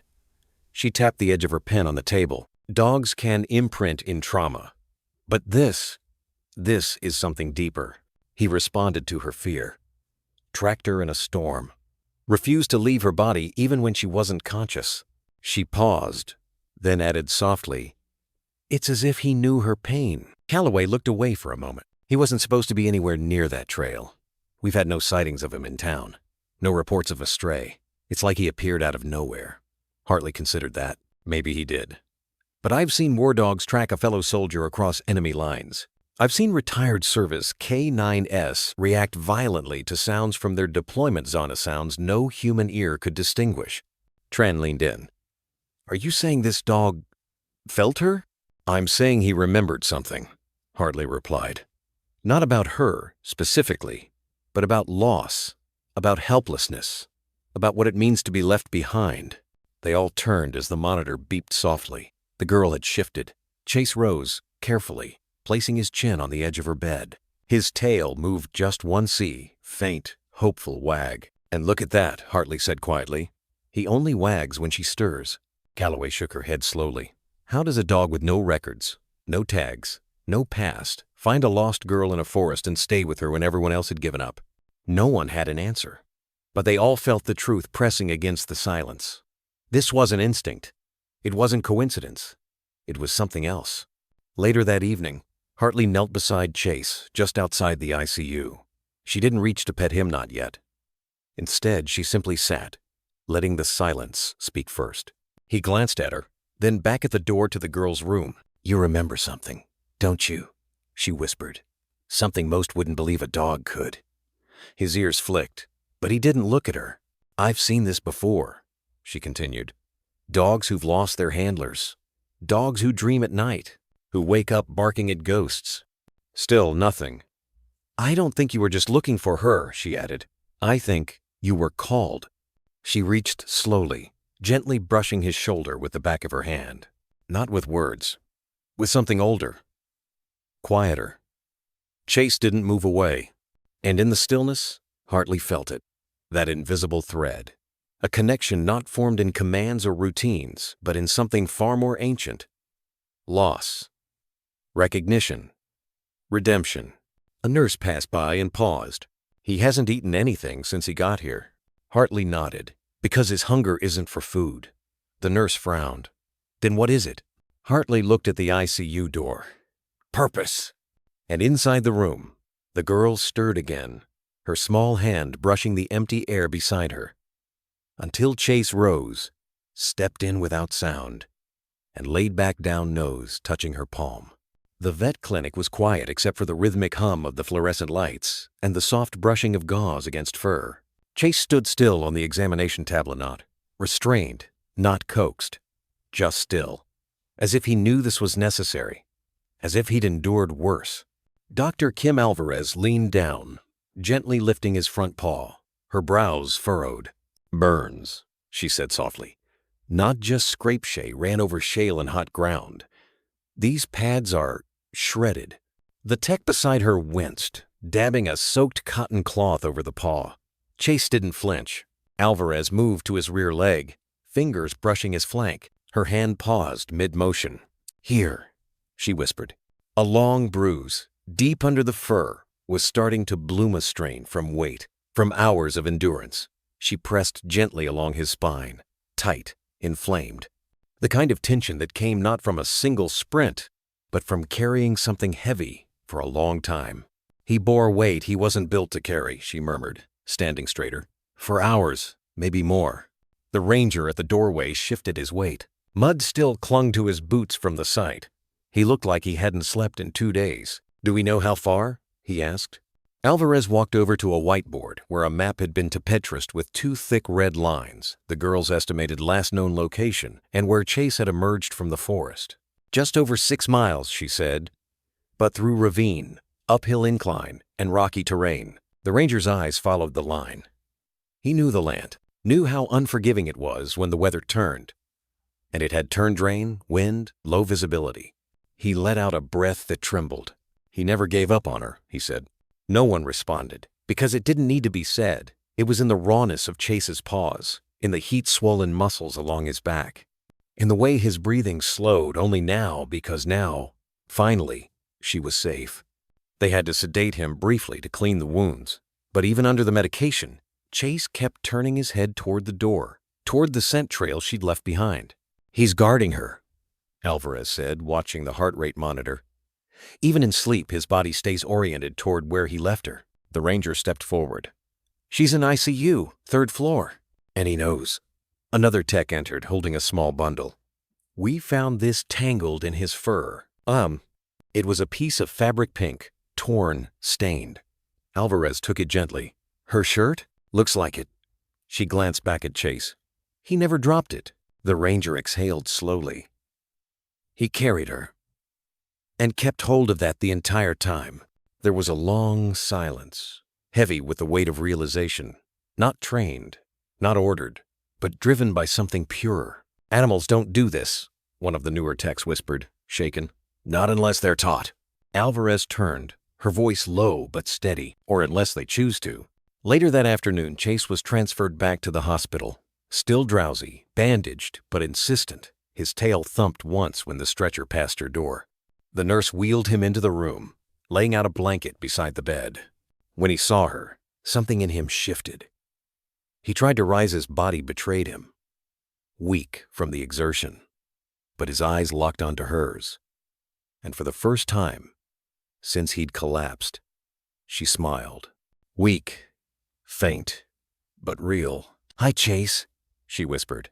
He didn't bark, didn't whine. He just breathed out, long and low, and let his head rest near the edge of the bed where her fingers could barely reach. She curled them into his fur, and even in exhaustion, in pain, in the thick haze of fatigue and sedation, his tail moved once, slow and deliberate. He'd carried her further than anyone thought possible. Now, she was carrying him.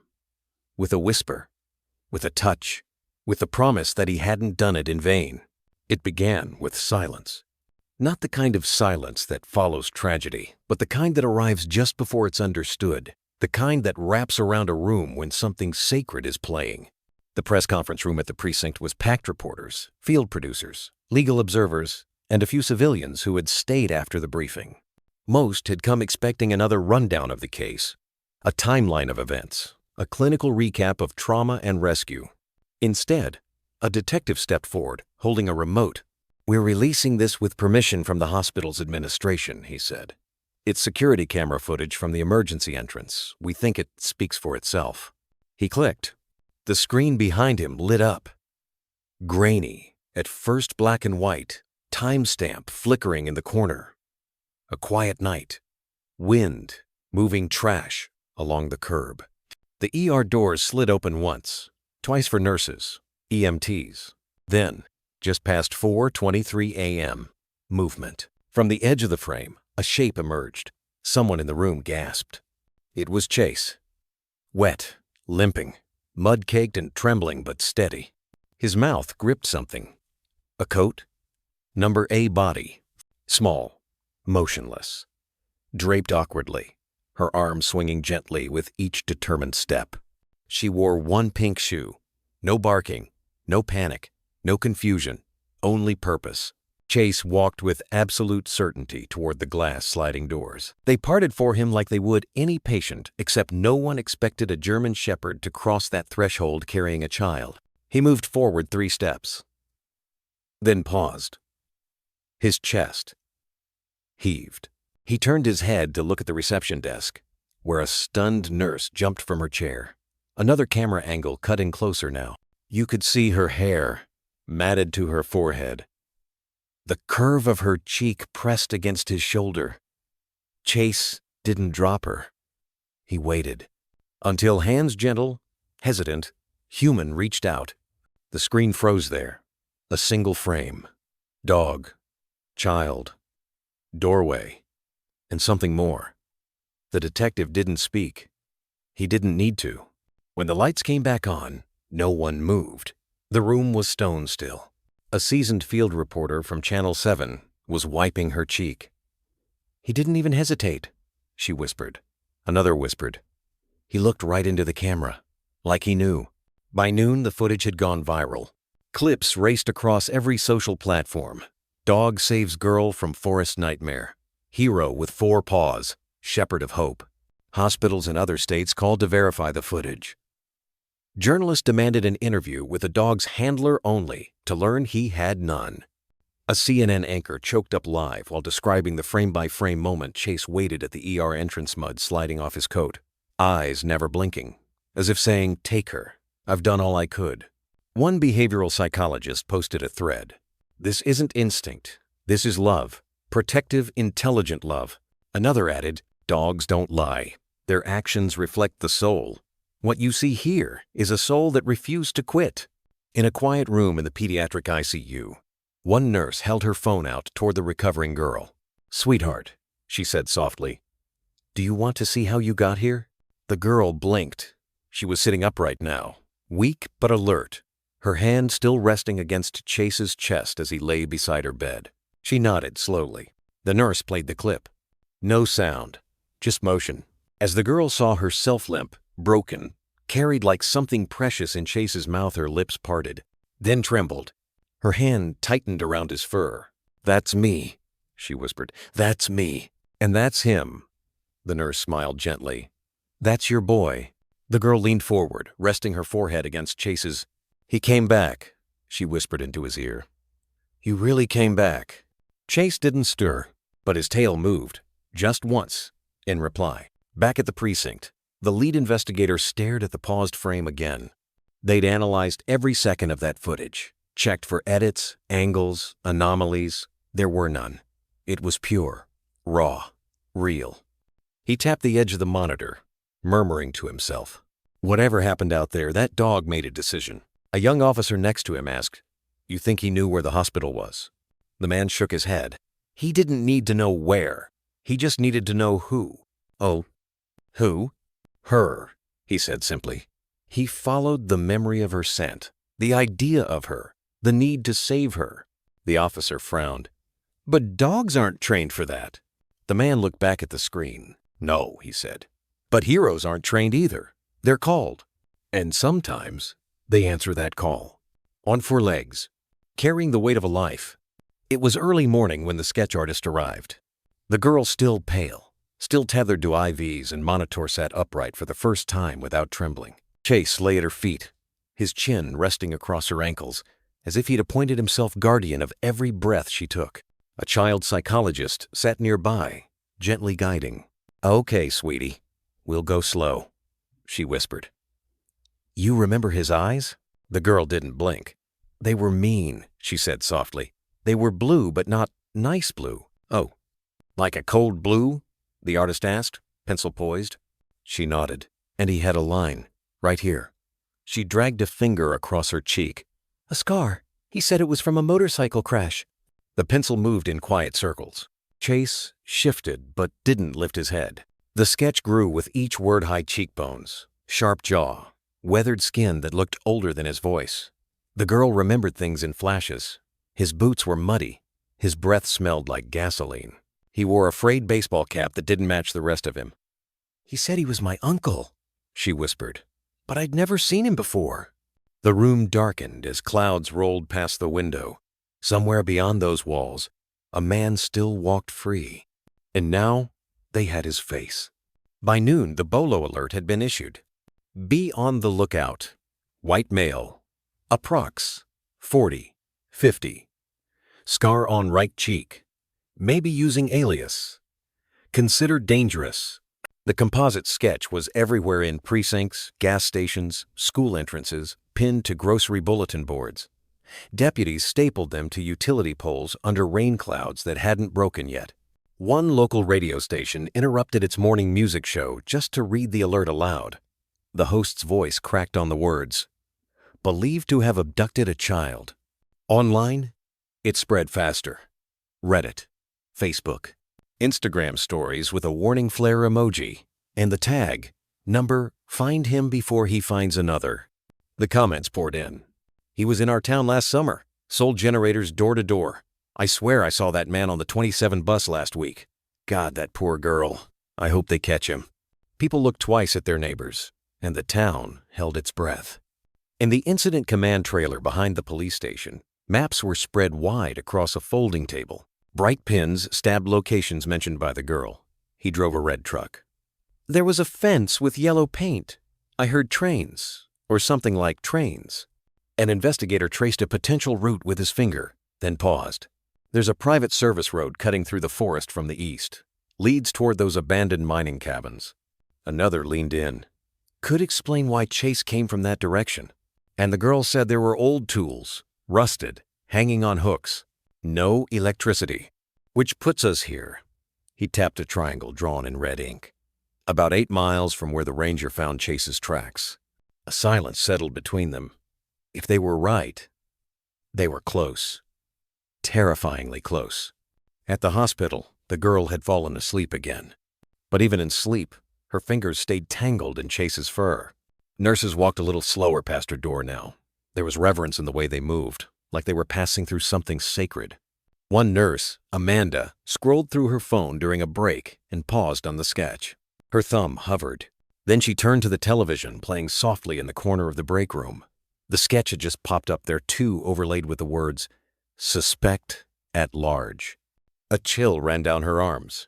It wasn't just the image. It was the idea of it that this face could have been seen dozens of times before and overlooked. That someone had smiled at him, rung up his coffee, held a door open while he walked by with an empty bag in his hand. That wasn't empty at all. She stood up, swallowed hard. "I hope they find him," she said aloud. Her colleague looked up. "They will. How can you be sure?" The woman gave a small, almost broken smile. "Because that little girl, she survived, and she remembers." That afternoon, the police chief gave a press statement. His face was lined, his voice steady but taut. "We now have a confirmed description, a working sketch, and evidence matching the child's testimony with items recovered from the woods. I want to remind everyone, this is not over, but we're close, very close." A reporter called out, "Is it true the K-9 carried her nearly 7 miles? The chief hesitated just for a breath. Then he nodded. "And if he hadn't," he added, "we wouldn't be standing here today." Another question. Another camera shutter. But in the back of the crowd, a woman in her 60s clutched a printed copy of the bolo in her hands. She stared at the face for a long time, and in her memory, something began to stir an interaction from weeks ago. A mechanic at the edge of town, with eyes that didn't match his smile. She would call the tip line within the hour, and that would change everything. The bus station in Harlow Junction was little more than a faded roof over 3 benches and a flickering vending machine.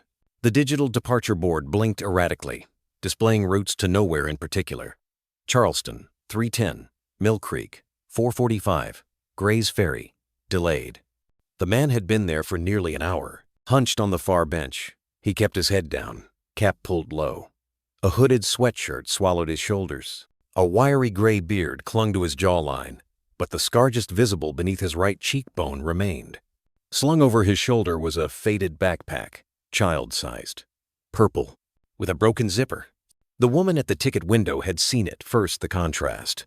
This man, rough and unwashed, buying a one-way ticket while holding a girl's bag covered in cartoon bears. Her hand shook slightly as she handed him the stub, but she said nothing until he turned and walked away. Then she called, and within 12 minutes, 2 patrol cars from Harlow PD arrived. No lights, no sirens. They stepped out casually. One officer bought a soda. The other walked toward the benches like he was checking the schedule. The man didn't move. "Sir?" the officer said gently. "Got a second?" No eye contact. "Mind standing for me?" Still nothing. Then suddenly he bolted. The chase barely lasted 20 yards. The second officer tackled him near the vending machine, sending coins and a half-dispensed candy bar skidding across the floor. The backpack hit the ground with a soft thud. It was heavier than it looked. Inside, a child's sweatshirt, 3 granola bars, a cracked toy unicorn, and a small pair of shoes, muddied but unmistakably pink. He didn't fight after that. Didn't speak either. In the Harlow station's back room, a space meant for coffee breaks and radio static, they sat him down. His name, he said, was Craig Danner. "License?" the detective asked. "Lost it." "Where do you live?" "Nowhere permanent." "What's the backpack for?" His eyes flicked toward it. "My niece forgot it." "MC." The detective nodded, expression unreadable. "Your niece. What's her name?" He hesitated, then blinked. "Jessica." The detective didn't write it down. "Jessica?" he repeated slowly. "That's not her name." Silence. Outside the glass door, the child's face stared out from the bolo flyer pinned to the wall. The resemblance was undeniable. The timing, damning. Another officer entered quietly. In his hand, a copy of the sketch. He placed it on the table between them. "You were seen with her. I didn't hurt her." "But you took her." He said nothing. The detective leaned forward. "You're not walking out of here, Kreger, whatever your name really is. We have video, we have witness statements, and we have that dog's teeth marks on your jacket." The man's fingers twitched. "You're done," the detective said quietly. The man lowered his eyes to the table, and that was the moment everything collapsed. Back at the command trailer, the call came in just after 6:20 p.m. "We've got him," the deputy said. "Harlow Junction bus station. Backpack matches. Looks like the guy from the sketch." The air shifted. Captain Reeve, who hadn't slept in 30 hours, whispered a silent, "Thank God," and closed his eyes for just a second longer than a blink. "Does she know?" someone asked, referring to the girl. "Not yet." "Let's wait," Reeve said. "We tell her when it's real, when he's charged." By 8 p.m., fingerprints confirmed what they'd suspected. The man had no living relatives, no employment history for 6 years, a trail of aliases and suspended licenses, a restraining order filed by a woman who vanished 2 years later. The word predator hadn't been officially used yet, but everyone in the room was thinking it. His story, such as it was, shifted every time he told it. He'd found the girl wandering. She'd said she was lost. He was just helping her get home. Except there was no report of her missing until after her mother's death. And the path he'd taken with her wasn't toward home, it was deeper into the forest. When confronted with that, he shrugged. "She wanted to play camp," he muttered. But his voice lacked conviction. He didn't ask for a lawyer. He didn't ask for food. He didn't ask for forgiveness. Only once, in a moment of quiet between interviews, he asked something else. "That dog," he said, voice low, "he followed us?" The detective didn't respond. He just stood and walked out of the room. That night, Chase curled beside the hospital bed, his breathing deep and even. The girl had been told someone had been caught, that she was safe. Her eyes didn't change when she heard it, but her grip on Chase's fur loosened just slightly as if her small body, curled toward the window, could finally let go of a fear she'd been too young to name. Outside, reporters gathered at the edge of the parking lot, but inside, it was just her and the dog who found her, and didn't stop until he did. The morning after the arrest, the town of Red Ridge awoke to front-page headlines that felt almost unreal. "Girl saved by loyal dog, a hero with 4 legs and a heart that wouldn't quit." At Marlowe's Diner, someone taped the article to the sugar dispenser on every table.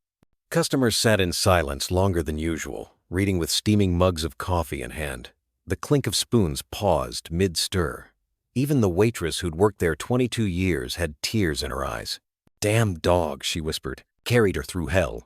By noon, the local station WNRD 7 was broadcasting from the hospital lawn, where people had begun to gather. Not for protest, not for spectacle, but for something else entirely. Gratitude and grief. A hand-painted sign went up near the hedges. "Thank you, Chase." Underneath, smaller words, "For finding her when no one else could." A child laid a teddy bear beside the sign. Others followed. Asterisk. A pink blanket. Asterisk. A box of milk bones. Asterisk. A small note, written in marker. "You're the bravest dog in the world." Asterisk crayons. Drawings of a German shepherd with a cape. By evening, the sidewalk resembled something between a vigil and a prayer. Candles glowed in mason jars. Flowers lined the bench outside the hospital's main entrance. Local bakeries dropped off boxes of treats for the girl. They said but one woman placed a fresh rotisserie chicken beside the pile with a note that read, "For the one who carried her." Inside, the hospital staff had to politely turn away a dozen visitors asking, "Can we just see the dog?" Or, "We brought something soft for him to rest on." One nurse, eyes brimming, finally stepped outside and said gently, "He's resting. They both are. But your kindness, it's reaching them." At the Red Ridge Veterinary Clinic, the outpouring had begun too. Dr. Morales, the vet who first examined Chase, had spoken briefly to reporters the night before. She hadn't expected the phone calls that followed, or the mail. One envelope was from an elementary school 3 towns away. Inside were 27 handwritten letters, each one addressed to Chase, the hero dog. One read, "You are better than Superman, because Superman flies. But you walked through trees and pain and didn't give up. Tyler, age 9. Another. My dog ran away once. I was scared. But you ran toward something scary. You saved someone. That makes you my hero too. Ava, 11. Doctor." Morales placed each letter in a binder labeled, "For Chase with Love." Across town, people lit candles on porches. They left porch lights on through the night. A silent gesture that traveled house to house. A way of saying, "We see you. We thank you. We are still here together." At St. Lucy's Church, the priest offered a prayer that wasn't listed in the bulletin. For the lost ones who come home, he said, and the silent protectors who guide them there. An elderly woman sitting in the second pew whispered under her breath, "Amen for the shepherds."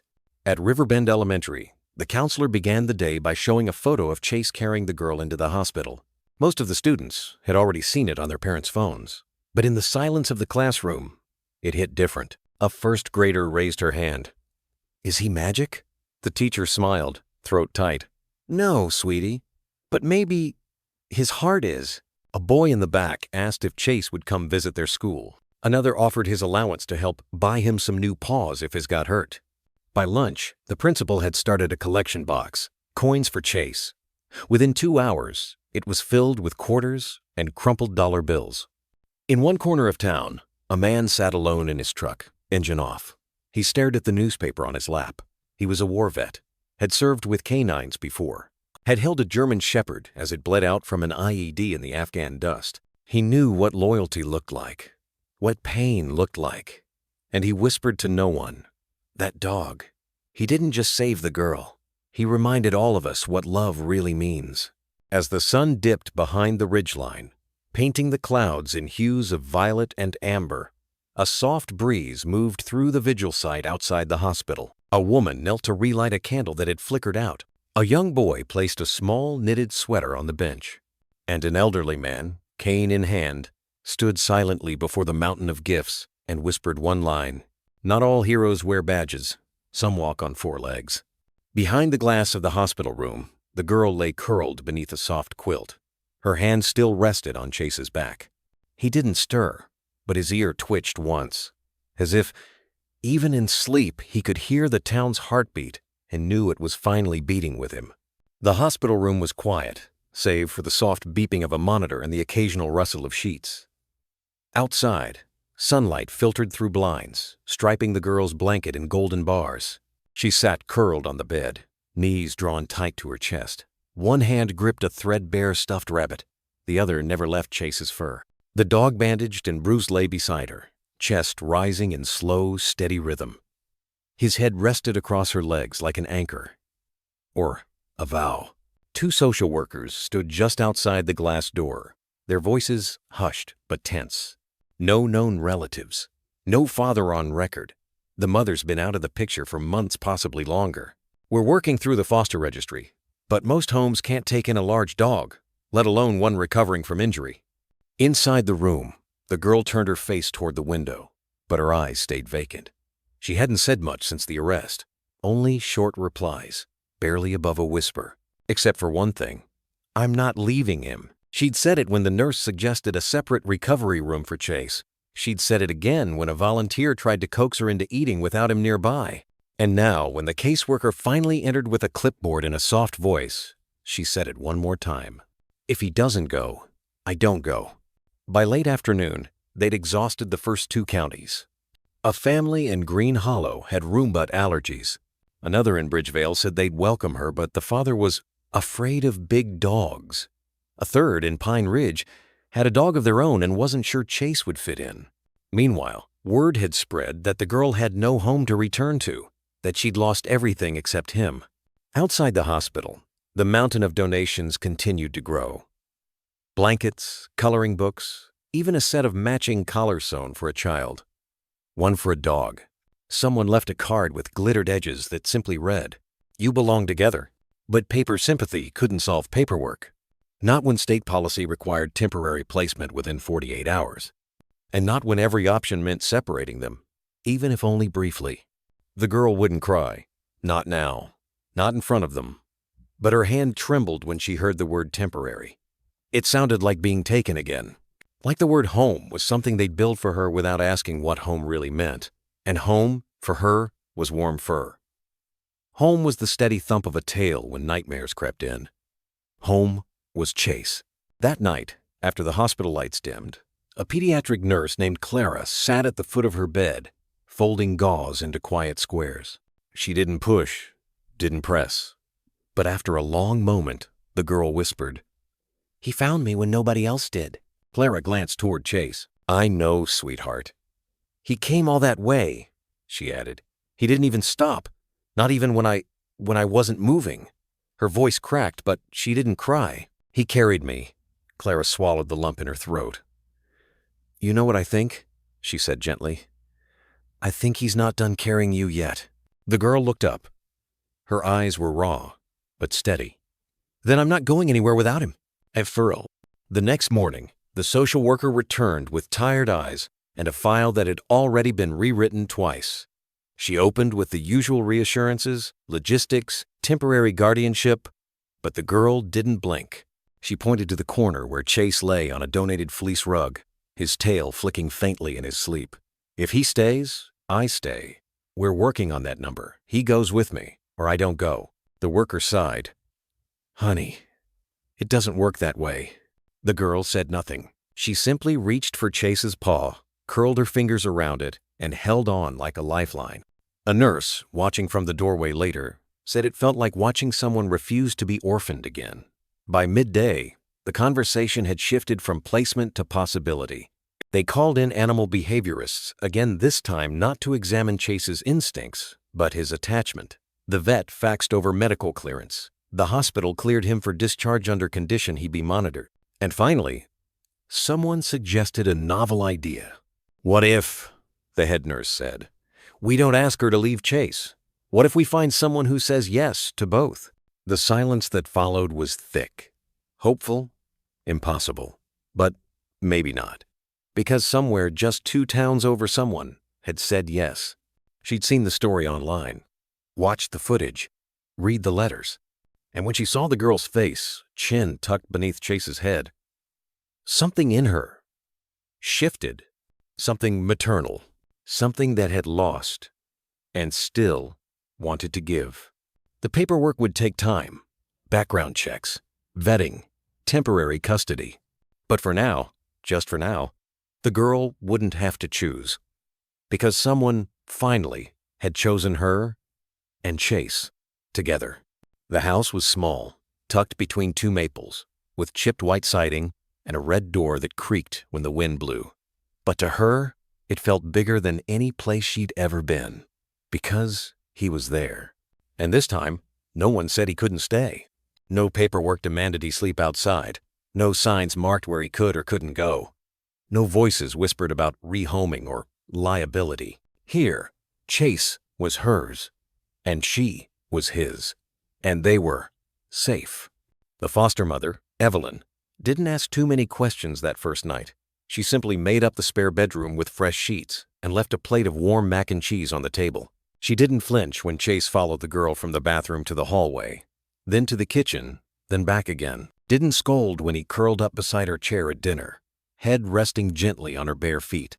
And when bedtime came, Evelyn simply stood at the door, lights dimmed behind her, and asked softly, "Do you want him with you?" The girl didn't answer. She just nodded, small and solemn. Evelyn smiled. "Then he stays." That night, beneath a quilt that smelled faintly of lavender and old cedar, the girl curled on her side. Chase curled behind her, his breath warm on her back. Her hand stayed buried in the thick fur of his neck, and for the first time, in what felt like forever, she slept. No flashes of fists, no cold earth pressing against her spine, no running, only the sound of his breath. Only the weight of being kept. In the morning, Chase followed her to the bathroom again.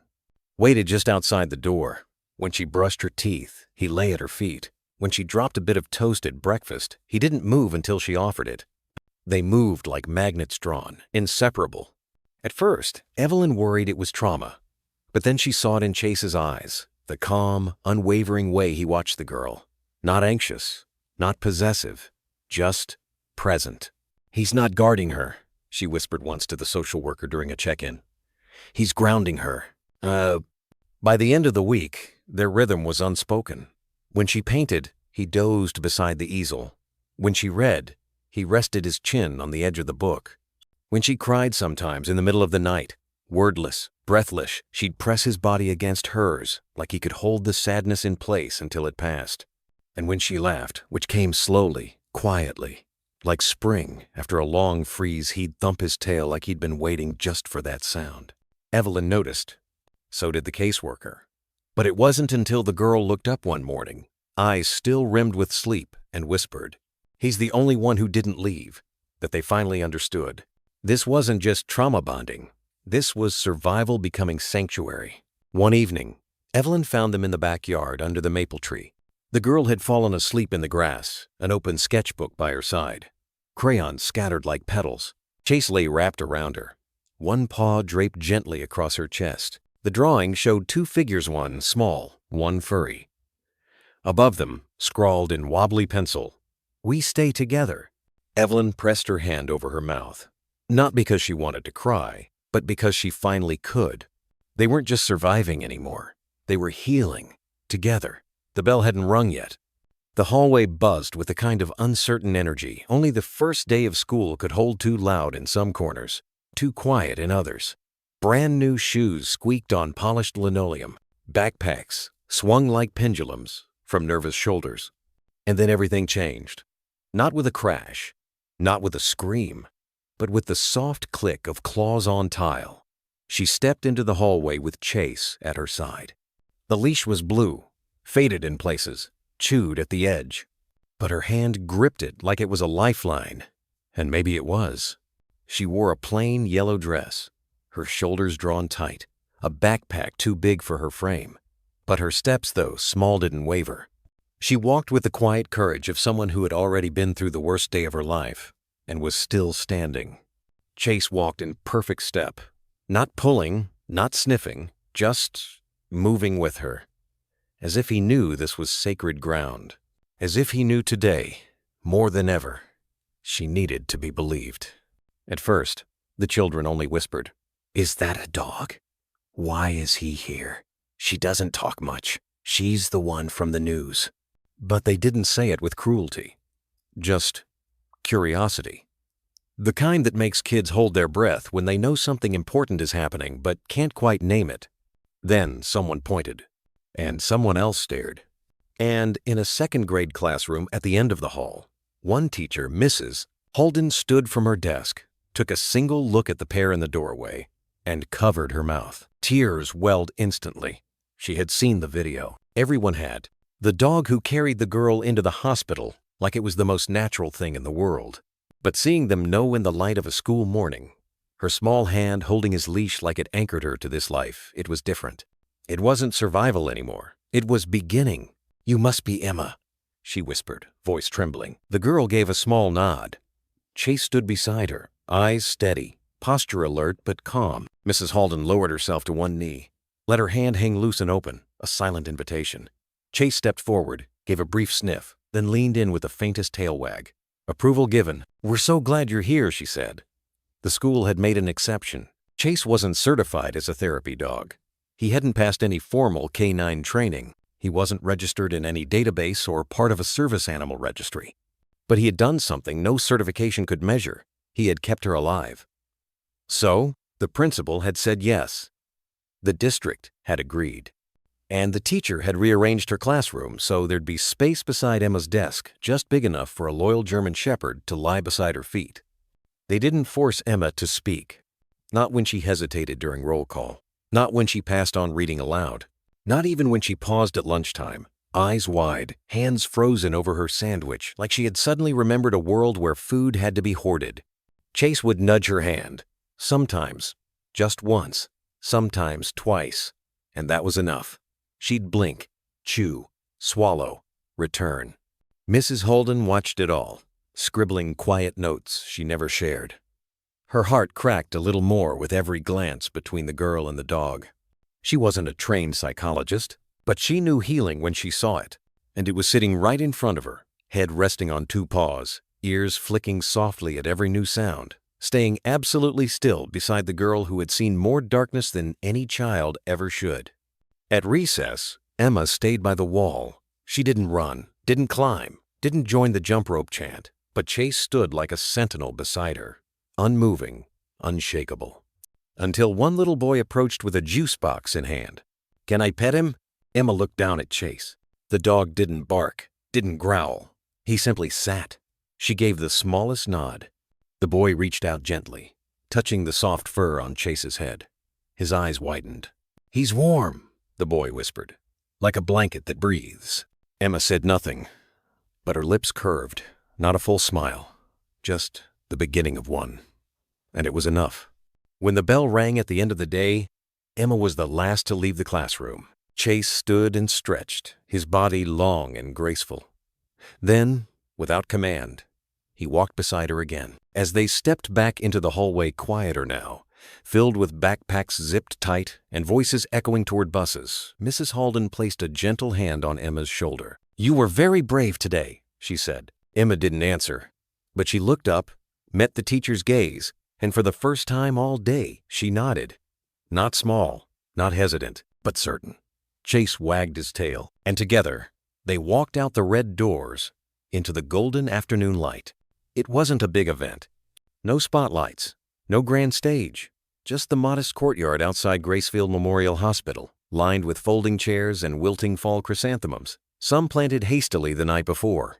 But to those who were there, it felt like a monument. The air that morning was crisp, the kind of autumn air that makes everything feel a little more fragile, a little more precious. Nurses leaned on railings, their scrubs layered with cardigans. Doctors stood silently near the rear. Local officials gathered near the podium, shuffling notes and stealing glances at the real reason anyone had shown up. He sat quietly near the front row. Chase. The red leash coiled loosely at his side. His fur had grown fuller in the weeks since. The scars on his paws had faded, but the stiffness in his back hadn't completely gone. Still, he sat Talyer's alert, eyes watching everything. And beside him, as always, was the girl. She wore a navy dress with white buttons and a yellow ribbon in her hair. Her hands clutched the edge of her chair, not out of fear anymore, but concentration. She hadn't let go of the leash once. A small placard on the podium read, "In honor of loyalty, Gracefield ceremony, the 9th of October. When the administrator began to speak, her voice cracked halfway through the first sentence. "We don't often get to say thank you in the exact moment it's needed. But today, we do." She cleared her throat, blinking away tears. "We've seen miracles walk through these doors before, but never on 4 legs, and never carrying a child in his mouth like she was made of light and breath and hope." Soft murmurs rippled through the crowd. A few people placed hands over their hearts. Then came the moment. A boy from the local firehouse stepped forward. In his hands, a velvet cushion, and atop it, a red ribbon lined with gold stitching. Not a medal, not a badge, just a symbol. Of courage, of instinct, of something the human heart still struggles to name. The boy crouched before Chase, and for one breathless second, the entire courtyard stood still. Chase didn't bark, didn't flinch. He simply tilted his head, ears perked, as the ribbon was gently fastened around his neck. He blinked twice, sniffed the air, and glanced sideways toward the girl. That's when she stood. Without fanfare, without a word, she stepped forward, wrapped both arms around his neck, and buried her face in his fur. There were no cameras clicking, no flashbulbs popping, but everyone there knew this was the moment that would live far longer than applause. Chase didn't move. He simply leaned into her, let her hold him as long as she needed. And when she finally pulled away, brushing a tear from her cheek, he licked her hand onto soft, deliberate. A doctor turned away, visibly emotional. A nurse whispered, "That's the bravest dog I've ever seen." One man muttered, "He doesn't even know what he did." But maybe he did. Maybe not in the way humans measure medals or ceremonies or memory, but in the way his body still stiffened when she was too far out of reach. In the way he turned his head every time someone called her name. In the way he looked up at her, now not for praise, not for reward, but as if to say, "I'd do it again." The ceremony ended quietly. No grand send-off, no parades, just a folding of chairs, a few hugs exchanged, and a lingering sense that something holy had passed through that courtyard. And as the girl and her dog turned to leave, walking toward the parking lot where their foster mom waited, someone near the podium whispered, "That wasn't just a dog. That was a guardian." No one disagreed. Not even Chase, though. He didn't look back. He didn't need to. He had her beside him. And for him, that was the only ribbon that ever mattered. It began with a single photo. Chase, red ribbon still snug around his neck, sitting at the steps of Gracefield Hospital head high, eyes locked on the girl by his side. Her small hand rested gently on his fur. She wasn't smiling. Neither was he. But there was something in their stillness that said more than any caption ever could. That photo was uploaded to the hospital's Facebook page at 8:12 p.m. By morning, it had been shared over 70,000 times. Local news picked it up first, then the regional stations, then national. Headlines appeared like falling leaves. The dog who carried her through hell, guardian with a tail, Chase and the child, a bond born of survival. Someone at the National Canine Alliance saw the coverage. They usually worked with police dogs, military canines, search and rescue units. But this was something else. And 3 days later, the letter arrived. Typed on crisp stationery bearing the golden seal of the National Canine Bravery Committee, it read, "We are honored to nominate Chase for the 2025 National Canine Bravery Award in recognition of his extraordinary instinct, selflessness, and the life he saved against all odds and without training." The foster mom read it aloud in the kitchen. The girl didn't say anything at first. She just reached down from her chair and ran her fingers through Chase's coat. His tail thumped once. Not for the letter, not for the headlines, just for her hand, her presence, her nearness. That week, reporters came by the house. Some wanted interviews. Others brought flowers, toys, even bones wrapped in ribbon. They asked about Chase's behavior, his health, how he managed the journey. The girl stayed quiet most of the time. But when one reporter knelt beside her and asked, "What do you think Chase is feeling right now?" she finally answered. Her voice was small, but steady. "He thinks I still need him." The photos kept spreading. One from the hospital entrance, Chase stepping in with the limp child in his jaws, played on news loops across the country. Another showed him curled beside her during nap time, his chin on her foot like a silent sentinel. A third, grainier but haunting, had been taken the night they arrived. The emergency doors swinging open, light spilling out, and Chase framed in silhouette like something out of folklore. People began to write letters, hundreds of them. Some came from schools. Children drew pictures of Chase with capes and medals. Others came from veterans. One wrote, "I've seen war dogs do less. Give him every honor." And yet Chase didn't change. He still followed her from room to room, waited by the bathroom door, Saturday beside her at mealtimes, sometimes resting his paw gently on her socked foot like a reminder, "I'm here, still here." When she curled up on the couch with a blanket, he climbed up too awkward and heavy and laid his body against hers like a living barrier. He didn't care for applause. He didn't understand the words award or nomination, but he understood breath. He understood silence. He understood that she still woke up sometimes in the middle of the night with her fists clenched and her eyes wide, and that all she needed was a nose pressed into her palm. The letter from the award committee stayed on the fridge, held up by a magnet shaped like a bone. But Chase never looked at it. He only looked at her. One morning, the foster mom leaned down and whispered, "You're famous, you know. Everyone wants to meet you." Chase didn't move. She smiled, eyes glistening. "But you only care about one person, huh?" He blinked slowly and turned his head toward the hallway. The girl's voice had floated from her room soft, uncertain. He stood, his limbs still stiff from the journey weeks ago, and padded off without a sound. The nomination was just the beginning. A ceremony in D.C. was planned. A segment on national television. Schools asked for Chase to visit. But for now, none of that mattered. Not to him. Not to her. Because this wasn't over.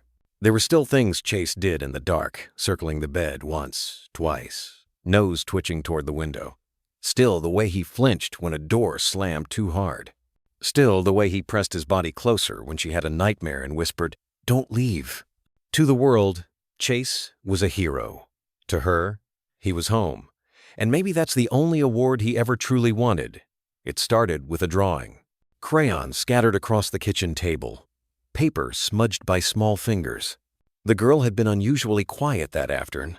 Quiet in a way that wasn't just shy, but heavy, like she was carrying something old, something forgotten by everyone but her. The foster mother had leaned over gently. "What are you drawing, sweetheart?" The girl didn't answer at first. She was shading in the stall, alert, the way she always drew Chase. But beside the dog, she had sketched a man in uniform, a badge on his chest, a smile on his face. She pointed to the man with her crayon. "That's my dad." Then, softly, almost like it was a secret, Chase was his. The words landed like a wind that changes everything. Her foster mother's hand hovered over the table. Your Your dad's dog? The girl nodded. It took hours, and the patience of someone who didn't press, to get the full story. It came out in fragments like puzzle pieces, smoothed by time, grief, and a child's way of remembering. Her father had been a police officer, not just a name in a file or a badge on a shelf, but a man who smelled like cedar wood and coffee, who read bedtime stories with silly voices, who used to tie her shoelaces too tight and kiss her forehead before every shift. And Chase? He was there through it all. She remembered him not just as a dog, but as a presence, sleeping at the foot of her bed when she was sick, waiting by the door at exactly 5:43 p.m. every evening when the patrol car pulled up, taking bacon gently from her hand while her dad laughed and said, "You're spoiling him, kiddo." Then came the worst night. She didn't understand all the words, then officer down, ambush, no survivors, but she remembered the silence that followed, the kind that settled into the walls, the floors, her mother's eyes. The patrol car never came back. Neither did the laughter. Neither did her dad. And the next day, Chase was gone too. Some said he ran. Others thought he was taken. The truth was lost in the noise of grief and paperwork. A police dog gone missing in the chaos no one followed up. No one asked the little girl with the tangled hair and red eyes if she remembered his name. But she did. Every night, she whispered it into her pillow. Chase. Years passed. Foster homes changed. Schools blurred. People came and went. But the memory of Chasey's warmth, his weight on her feet, his steady eyes never left. And now, here he was. Not a dream, not a look-alike, but him. Same gait, same scar on the left ear, same way he tilted his head when she whispered his name like a prayer. She had known from the moment she opened her eyes in that hospital bed and saw him lying beside her, mud-caked, bleeding, watching her like he never stopped. Like he had been searching all this time too. Word spread quickly. The police department pulled old files, photos, K-9 registration. They found a blurry shot of Officer Mark Ellison, kneeling in front of a young German shepherd in training tongue lolling, paw raised awkwardly. In the corner of the image, a tiny girl stood holding a plush rabbit. Her hand was buried in the dog's fur. The caption on the back said, "Chase, Day 1. It wasn't a miracle. It wasn't a coincidence. It was a reunion written in something deeper than time. That night, the house was quiet in a way that felt sacred, not empty, not lifeless, but full of breath held in reverence. Outside, the wind had quieted. Only the occasional rumble of thunder grumbled in the far distance, like a memory too tired to rise again. The storm had passed, but in the girl's chest, its echo still trembled. Not with fear now, but with something gentler fragile, like hope learning to walk again. She lay still beneath the weight of her blanket, the cotton worn soft from too many washes. But it wasn't the blanket that comforted her. It was him. Chase lay curled tightly against her, the lines of his body folded protectively around her small frame. His breathing was steady, slow, deep, the kind of breathing that teaches another body how to feel safe. Her hand rested on his chest, fingers curled in the thick fur that had become her anchor. She could feel his heart, not just hear it, but feel it, as if it beat in place of her own when hers had once refused. She whispered, barely more than breath, "You came back." No answer, just the quiet warmth of a promise kept. He didn't move, didn't need to, because in the language they'd always shared wordless, bone-deep, unshakable stillness was the loudest answer of all, and it said everything.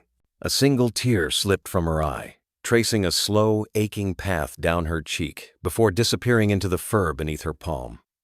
He didn't flinch, didn't shift. He was used to holding her tears, had held them before she even had the words to name them, and now he held this one too.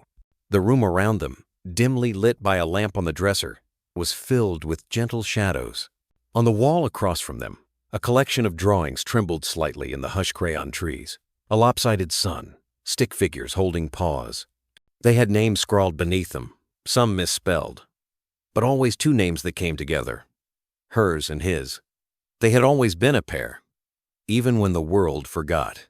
She breathed in through her nose, the scent of him earthy and familiar. He smelled like the forest, like pine and mud and something deeper, something older. Something she didn't know how to explain but recognized like an old lullaby. The scent of safety. For a long time, neither moved. The clock on the wall ticked softly. Somewhere downstairs, the refrigerator hummed its low mechanical lullaby. Outside, a branch tapped once against the window, but even that sounded like part of a dream. She remembered the silence before she'd found him, before he had found her, and how loud it used to be. Not the silence of sound, but the kind that lived in her bones. The kind that wrapped around her chest and made it hard to breathe. The silence of missing something you can't name, and only knowing it once it returns. "I thought I made you up," she whispered, still not sure if she was fully awake. "Sometimes, in my dreams, I used to pretend I had a dog like you. I didn't know it was you I was remembering." He stirred slightly at that, just enough to press his muzzle into her shoulder. His breath warmed through the fabric of her pajama top. His eyes stayed closed. "You were really mine. Daddy's dog. My dog." Her voice broke on the second "my," as if saying it out loud made it real, in a way it hadn't been before. For a moment, the ache in her chest returned, the kind she'd carried since her father died, the kind that grew roots in the hollow spaces no one else could reach. But Chase reached it. He always had. Even when he wasn't there, he had still been part of the shape of her grief. She just hadn't known. Now she did. The memories came in flashes, not clear, not in order, just pieces. Her father's laugh, the jingle of tags on a collar, the way she used to fall asleep with a paw against her back, small and safe and certain. And then, that paw had disappeared. She'd searched for him once, before the funeral, searched every closet, every corner of the backyard, even under her bed, because someone had told her dogs knew when people were sad, but he never came, and she'd decided maybe she had imagined him after all. Until the forest, until the storm, until the moment his body crashed through the underbrush and she saw those eyes again, the same eyes from a childhood she thought had drowned with her father's badge and casket flag. He had found her, not by luck, not by scent, but because love remembers what logic forgets. She clutched a little tighter at the fur on his chest. He didn't mind. He was used to her grip by now. It wasn't a desperate one. It was a grounding one. Like she was making sure he stayed tethered to the world with her. "I'm not scared anymore," she said, her voice raw but soft. "Not with you here." He shifted, just barely, pressed his weight closer, a living shield between her and everything else. Her eyes fluttered shut. And for the first time in what felt like lifetimes, not just days, not just weeks, but lifetimes, she let go of the last bit of vigilance in her body. That muscle-deep alertness that children of trauma carry long after the danger has passed. She released it, into the warmth of his fur, into the heartbeat beneath her hand. Sleep took her gently, not with a jolt or a flinch, but with the trust of someone who knows she is safe. Chase stayed awake a while longer. His ears twitched at the thunder outside. His nose flared at the change in pressure, the way dogs know what even weathermen miss. But his body didn't tense. Not tonight. Tonight, there was nothing to fight. No scent of danger. No scream needing to be found. Just her breath evening out. Her fingers still buried in his fur. Her body slack with the kind of peace only certain souls are capable of giving. He lowered his head against the mattress, watched the window for a little longer, and then, finally, he closed his eyes. The storm outside rolled on, but inside, the room was quiet. On the bed, a girl and her dog slept the way only survivors can close, wordless and finally unafraid. One life saved, one life redeemed. And their story, after all the miles, all the silence, all the aching loss, was just beginning. The room wasn't grand, just a modest community hall with beige walls and folding chairs. But that morning, it felt like the center of something much larger. Rows of reporters sat shoulder to shoulder, notepad pages fluttering like nervous wings. Camera flashes blinked intermittently, and the soft hum of whispered questions filled the corners like smoke. At the front, beside a wooden podium, stood the girl. She wore a plain blue dress with a daisy pin on the collar. Her shoes were too big, borrowed from the foster closet, and her hands were wrapped tightly around a leash. Chase sat beside her alert, calm, dignified. A red ribbon still clipped neatly to his harness, a symbol now recognized across the state. The press conference had been called to honor the bravery of a dog, but it had become something else, something quieter, more reverent. They hadn't expected her to speak. But when the sheriff gently nudged the microphone in her direction, she stood straighter. Her voice thin, steady cut through the noise like a thread of light. "He saved me." Simple. Final. The room stilled. Then a voice from the back Rosia journalist from a national outlet. Blazer wrinkled, hair pulled back, notebook clutched like a lifeline. "Why do you think he found you? After all this time, why you, of all the people he could have gone to?" A murmur swept through the crowd. The question wasn't cruel, just raw, unfiltered. The girl blinked slowly. Her hand found the soft fur at the back of Chase's neck. For a moment, it seemed she might not answer. Then she tilted her head slightly, and a small smile curved at the edge of her mouth, not wide, not rehearsed. Just real. Because he always promised he would. The silence that followed wasn't awkward. It was sacred. The kind that fell when truth had just landed in the middle of a room, too pure to follow with noise. A few reporters lowered their cameras. One woman wiped beneath her glasses. The sheriff, standing a few steps behind, blinked faster than usual and looked toward the window. Chase didn't move. His eyes scanned the crowd. Not for threat, but for her. Always her. Later, that line would be quoted in headlines across the country. Because he always promised he would. "The girl with the dog who remembered." But in that moment, it wasn't a soundbite. It was memory. Of bedtime stories her father once told her while Chase lay between them. Of a warm nose nudging her hand during thunderstorms.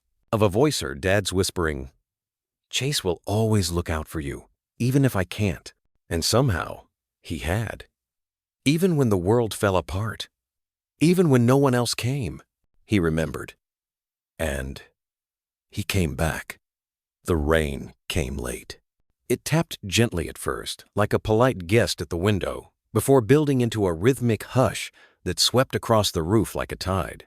Outside, the wind pushed against the eaves, and the thunder spoke in low, distant rumbles, growing closer, as if the sky itself were remembering something.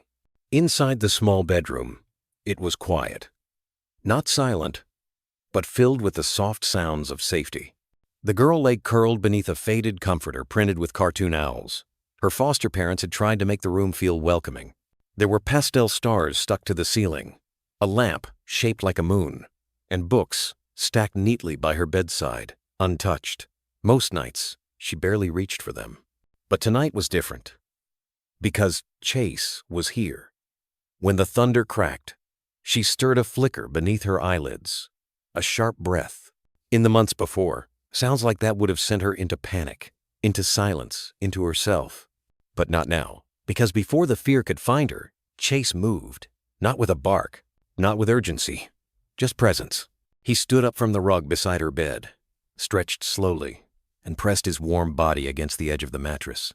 The room, dimly lit by the nightlight, caught the faint shimmer on his red ribbon, the one they hadn't taken off since the ceremony. His head rested beside hers, his breathing deep and even. She reached for him blindly, hands sliding down from the blanket, fingers resting just behind his ears, not gripping, just touching. Just enough to remind herself, he's real. Another roll of thunder passed, but it felt softer this time. She didn't speak. She rarely did when the world was watching, but her lips moved around, a whisper no one else heard. "Thank you." Her fingers stayed on him as her breath slowed. Chase didn't shift. He didn't need to. There was no patrol to run, no danger to sniff out, no mission to complete. Only her. Only this moment. Outside, the storm moved on, wind curling away into the trees. Inside, she slept with her hand on his back, and for the first time in a long time, her shoulders weren't curled tight against a memory. For the first time in a long time, she didn't sleep through fear. She slept past it, because Chase was there. And some promises don't need words to be kept. The camera lingers in silence. No music swells. No narration interrupts. Just the soft, almost imperceptible rhythm of two steady heartbeats sewn under cotton blankets, the other beneath fur and muscle, and a ribbon still looped neatly around the collar. The room glows faintly with morning's first light. It slips through the blinds like a whisper, washing the walls in the pale gold of a day not yet decided. They lie curled together, her small hand still resting on his back, his ears slightly perked even in rest. The girl's cheek presses against the crook of her arm. Chase's body curves protectively around her like a question long since answered. There are no medals on the walls, no cameras here, no applause, just peace. Outside, the world carries on mail, trucks pass, leaves stir on sidewalks, coffee pots hiss in kitchens across town. Somewhere, a newspaper headline reads, "Saved by loyalty, the dog who never gave up, its ink still drying." But none of that matters in this room, because here, redemption doesn't need to be explained, and love doesn't need to be spoken aloud. The frame slowly widens, from the curve of her small shoulders to the steady rise and fall of his chest, from the stuffed animal barely clutched in her other hand to the barely worn leash coiled on the nightstand untouched since she whispered, "We stay together." No dramatic cut, no dramatic farewell. Only this, a child and a dog in peaceful sleep. One life saved, one life redeemed, both stories just beginning. In a world often marked by uncertainty and noise, the story of Chase and the little girl reminds us of something beautifully simple, yet profoundly powerful, the unwavering bond between a child and a dog. It wasn't training, instinct, or coincidence that brought Chase through miles of wilderness. It was love. A love rooted in memory, loyalty, and something words can never fully capture. German Shepherds, like Chase, embody the best of what animals can teach us. Courage without condition, protection without reward, and love without limits. They don't just guard us, they heal us. They find us in the dark, walk beside us through pain, and stand tall when we cannot. This isn't just a story of survival. It's a story of second chances, of how even in the coldest forest, warmth can be carried on four paws, of how trust, once lost, can be found again in the eyes of a loyal friend. May we honor animals like Chase not just with headlines, but with kindness, with care, with a vow to see them not as property, but as family, because sometimes the quietest heroes wear fur, and sometimes they carry us home.